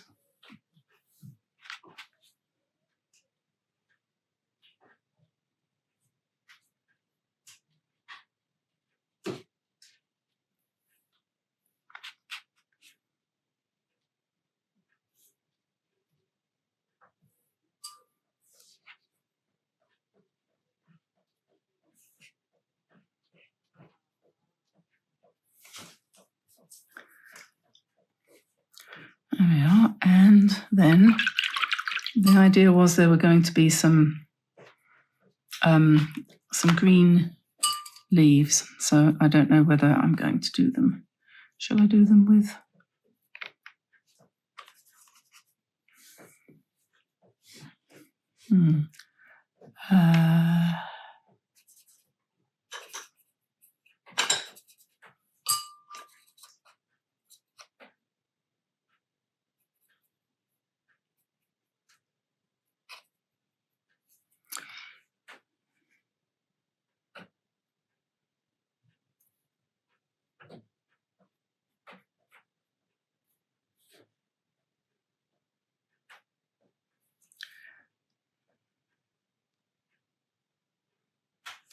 So this is another way of doing flowers. Just make some circles and then give them stems and leaves.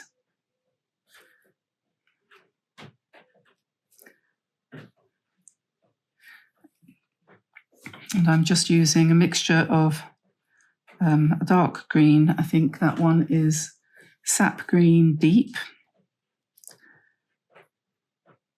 from Kuretake, mixed with that is Indian Red. This one, I think, is it? Wait a minute, let me check. I've obediently done my little swatch. That colour is Indian Red, yes. So Indian Red and Sap Green Deep, or even Dean Greep, will give you a nice dark green, sort of semi-opaque, so you can paint nicely over whatever it is that's underneath.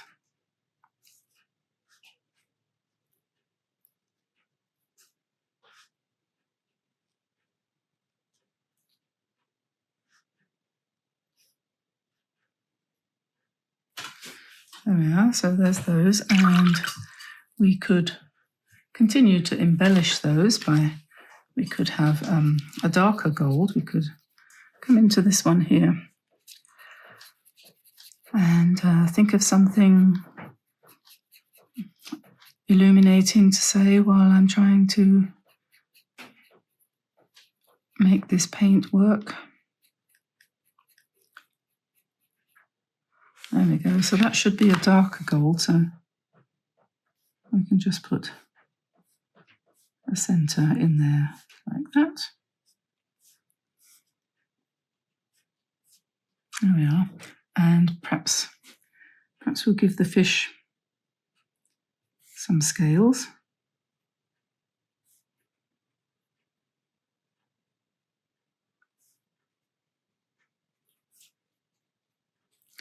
And then maybe, since we're down here again, perhaps we'll just do a few wavy lines like this to give the indication that this is actually water. And seems a shame to waste, so we'll come in here at the bottom of these flowers with this darker gold, and we'll paint this. I think they're called sepals or sepals, aren't they? The bits that go underneath there on the flower.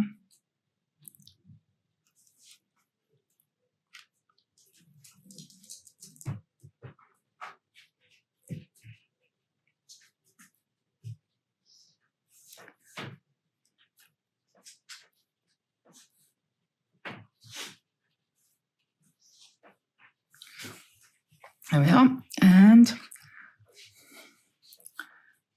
I think we'll come up here, and these stones also. Imagine that we lived on a planet where there was so much gold.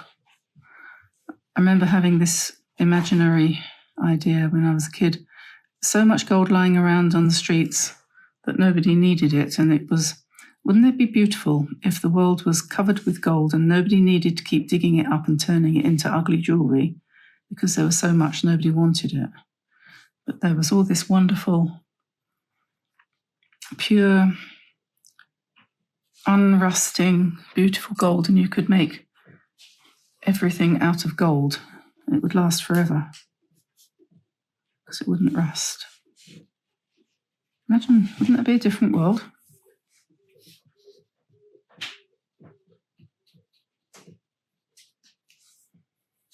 and nobody would go fighting over it.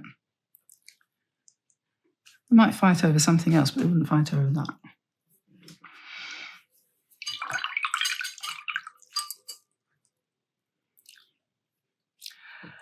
Okay, right, so I think probably I need to grab my black pen again for a little while, and I'm going to put some tiles on this roof.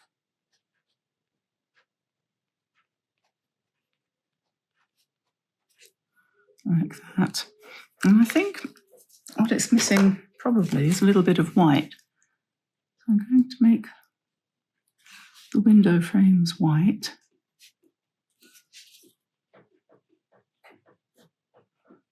If you get one of these Sigma white gel pens, remember that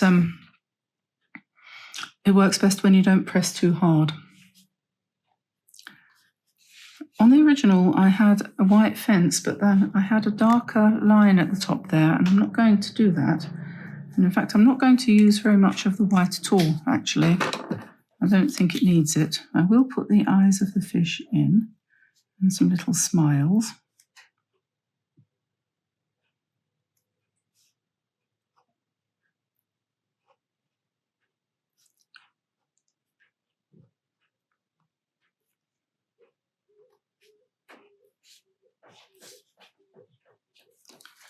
There we are. I just thought I'm going to put some golden fruit in this tree. Golden apples. And I think, let me see.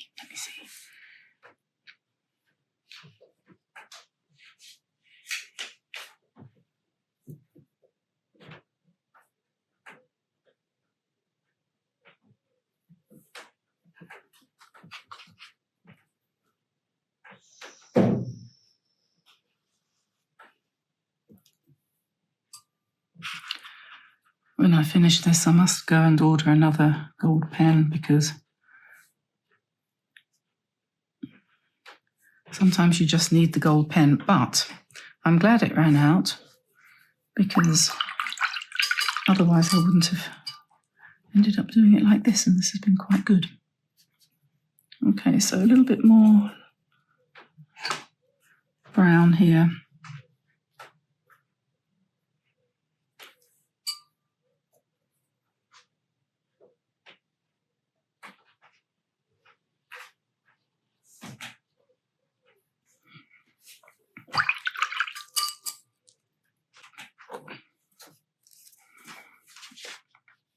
I think what I want to do is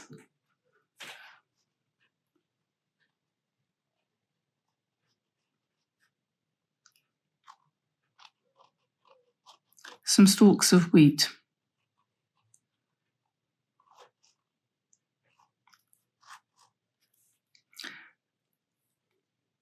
Or sweet corn like this. Anything, so this is, because this is kind of like a field. So we have different kinds of, and maybe this is a kind of harvest festival sort of thing. So we'll have these seeds.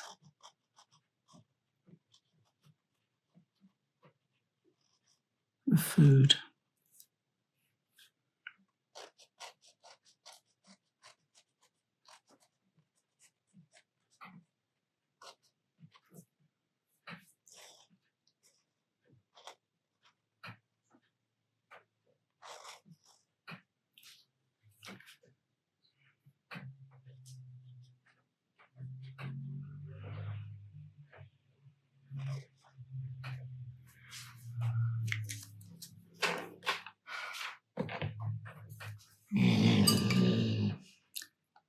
That wasn't me, that's my dog.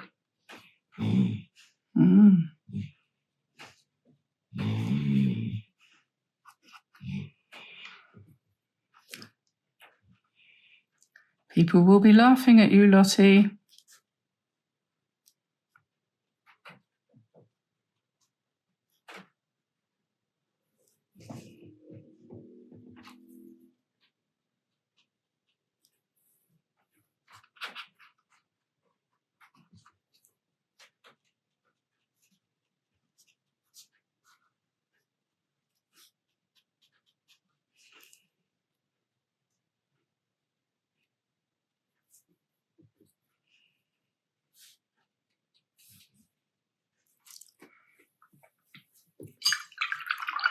So there we are. I think that's probably enough to be going on with. Oh, I forgot the sun. Let's put the sun up here. Oh, yes, and there's one other thing too. I'll just put the sun peeking around the corner, and then I'm going to take a good brush full of gold paint and try to paint around the outside edge. Whoops.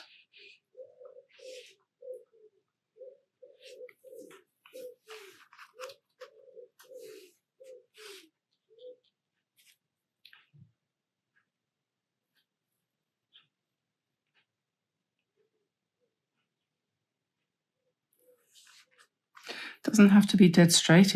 In fact, if anything, it doesn't want to be dead straight.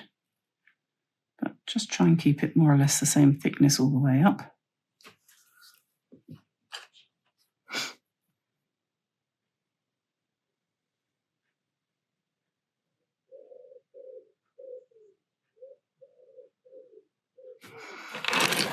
And then the last line.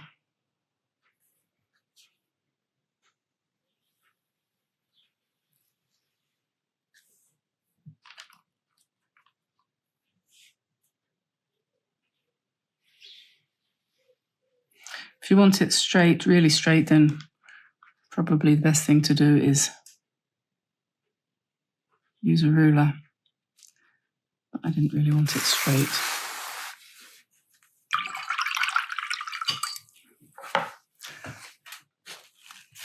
Can't say I really wanted a smudge down there, but never mind, we'll just take that off with a little bit of extra water. And if your paper is anything half decent, you'll be able to get rid of that. Not terribly impressed with my sun. I think it needs to be a bit bigger. Not terribly impressed with my sun either, but anyway, that's another story.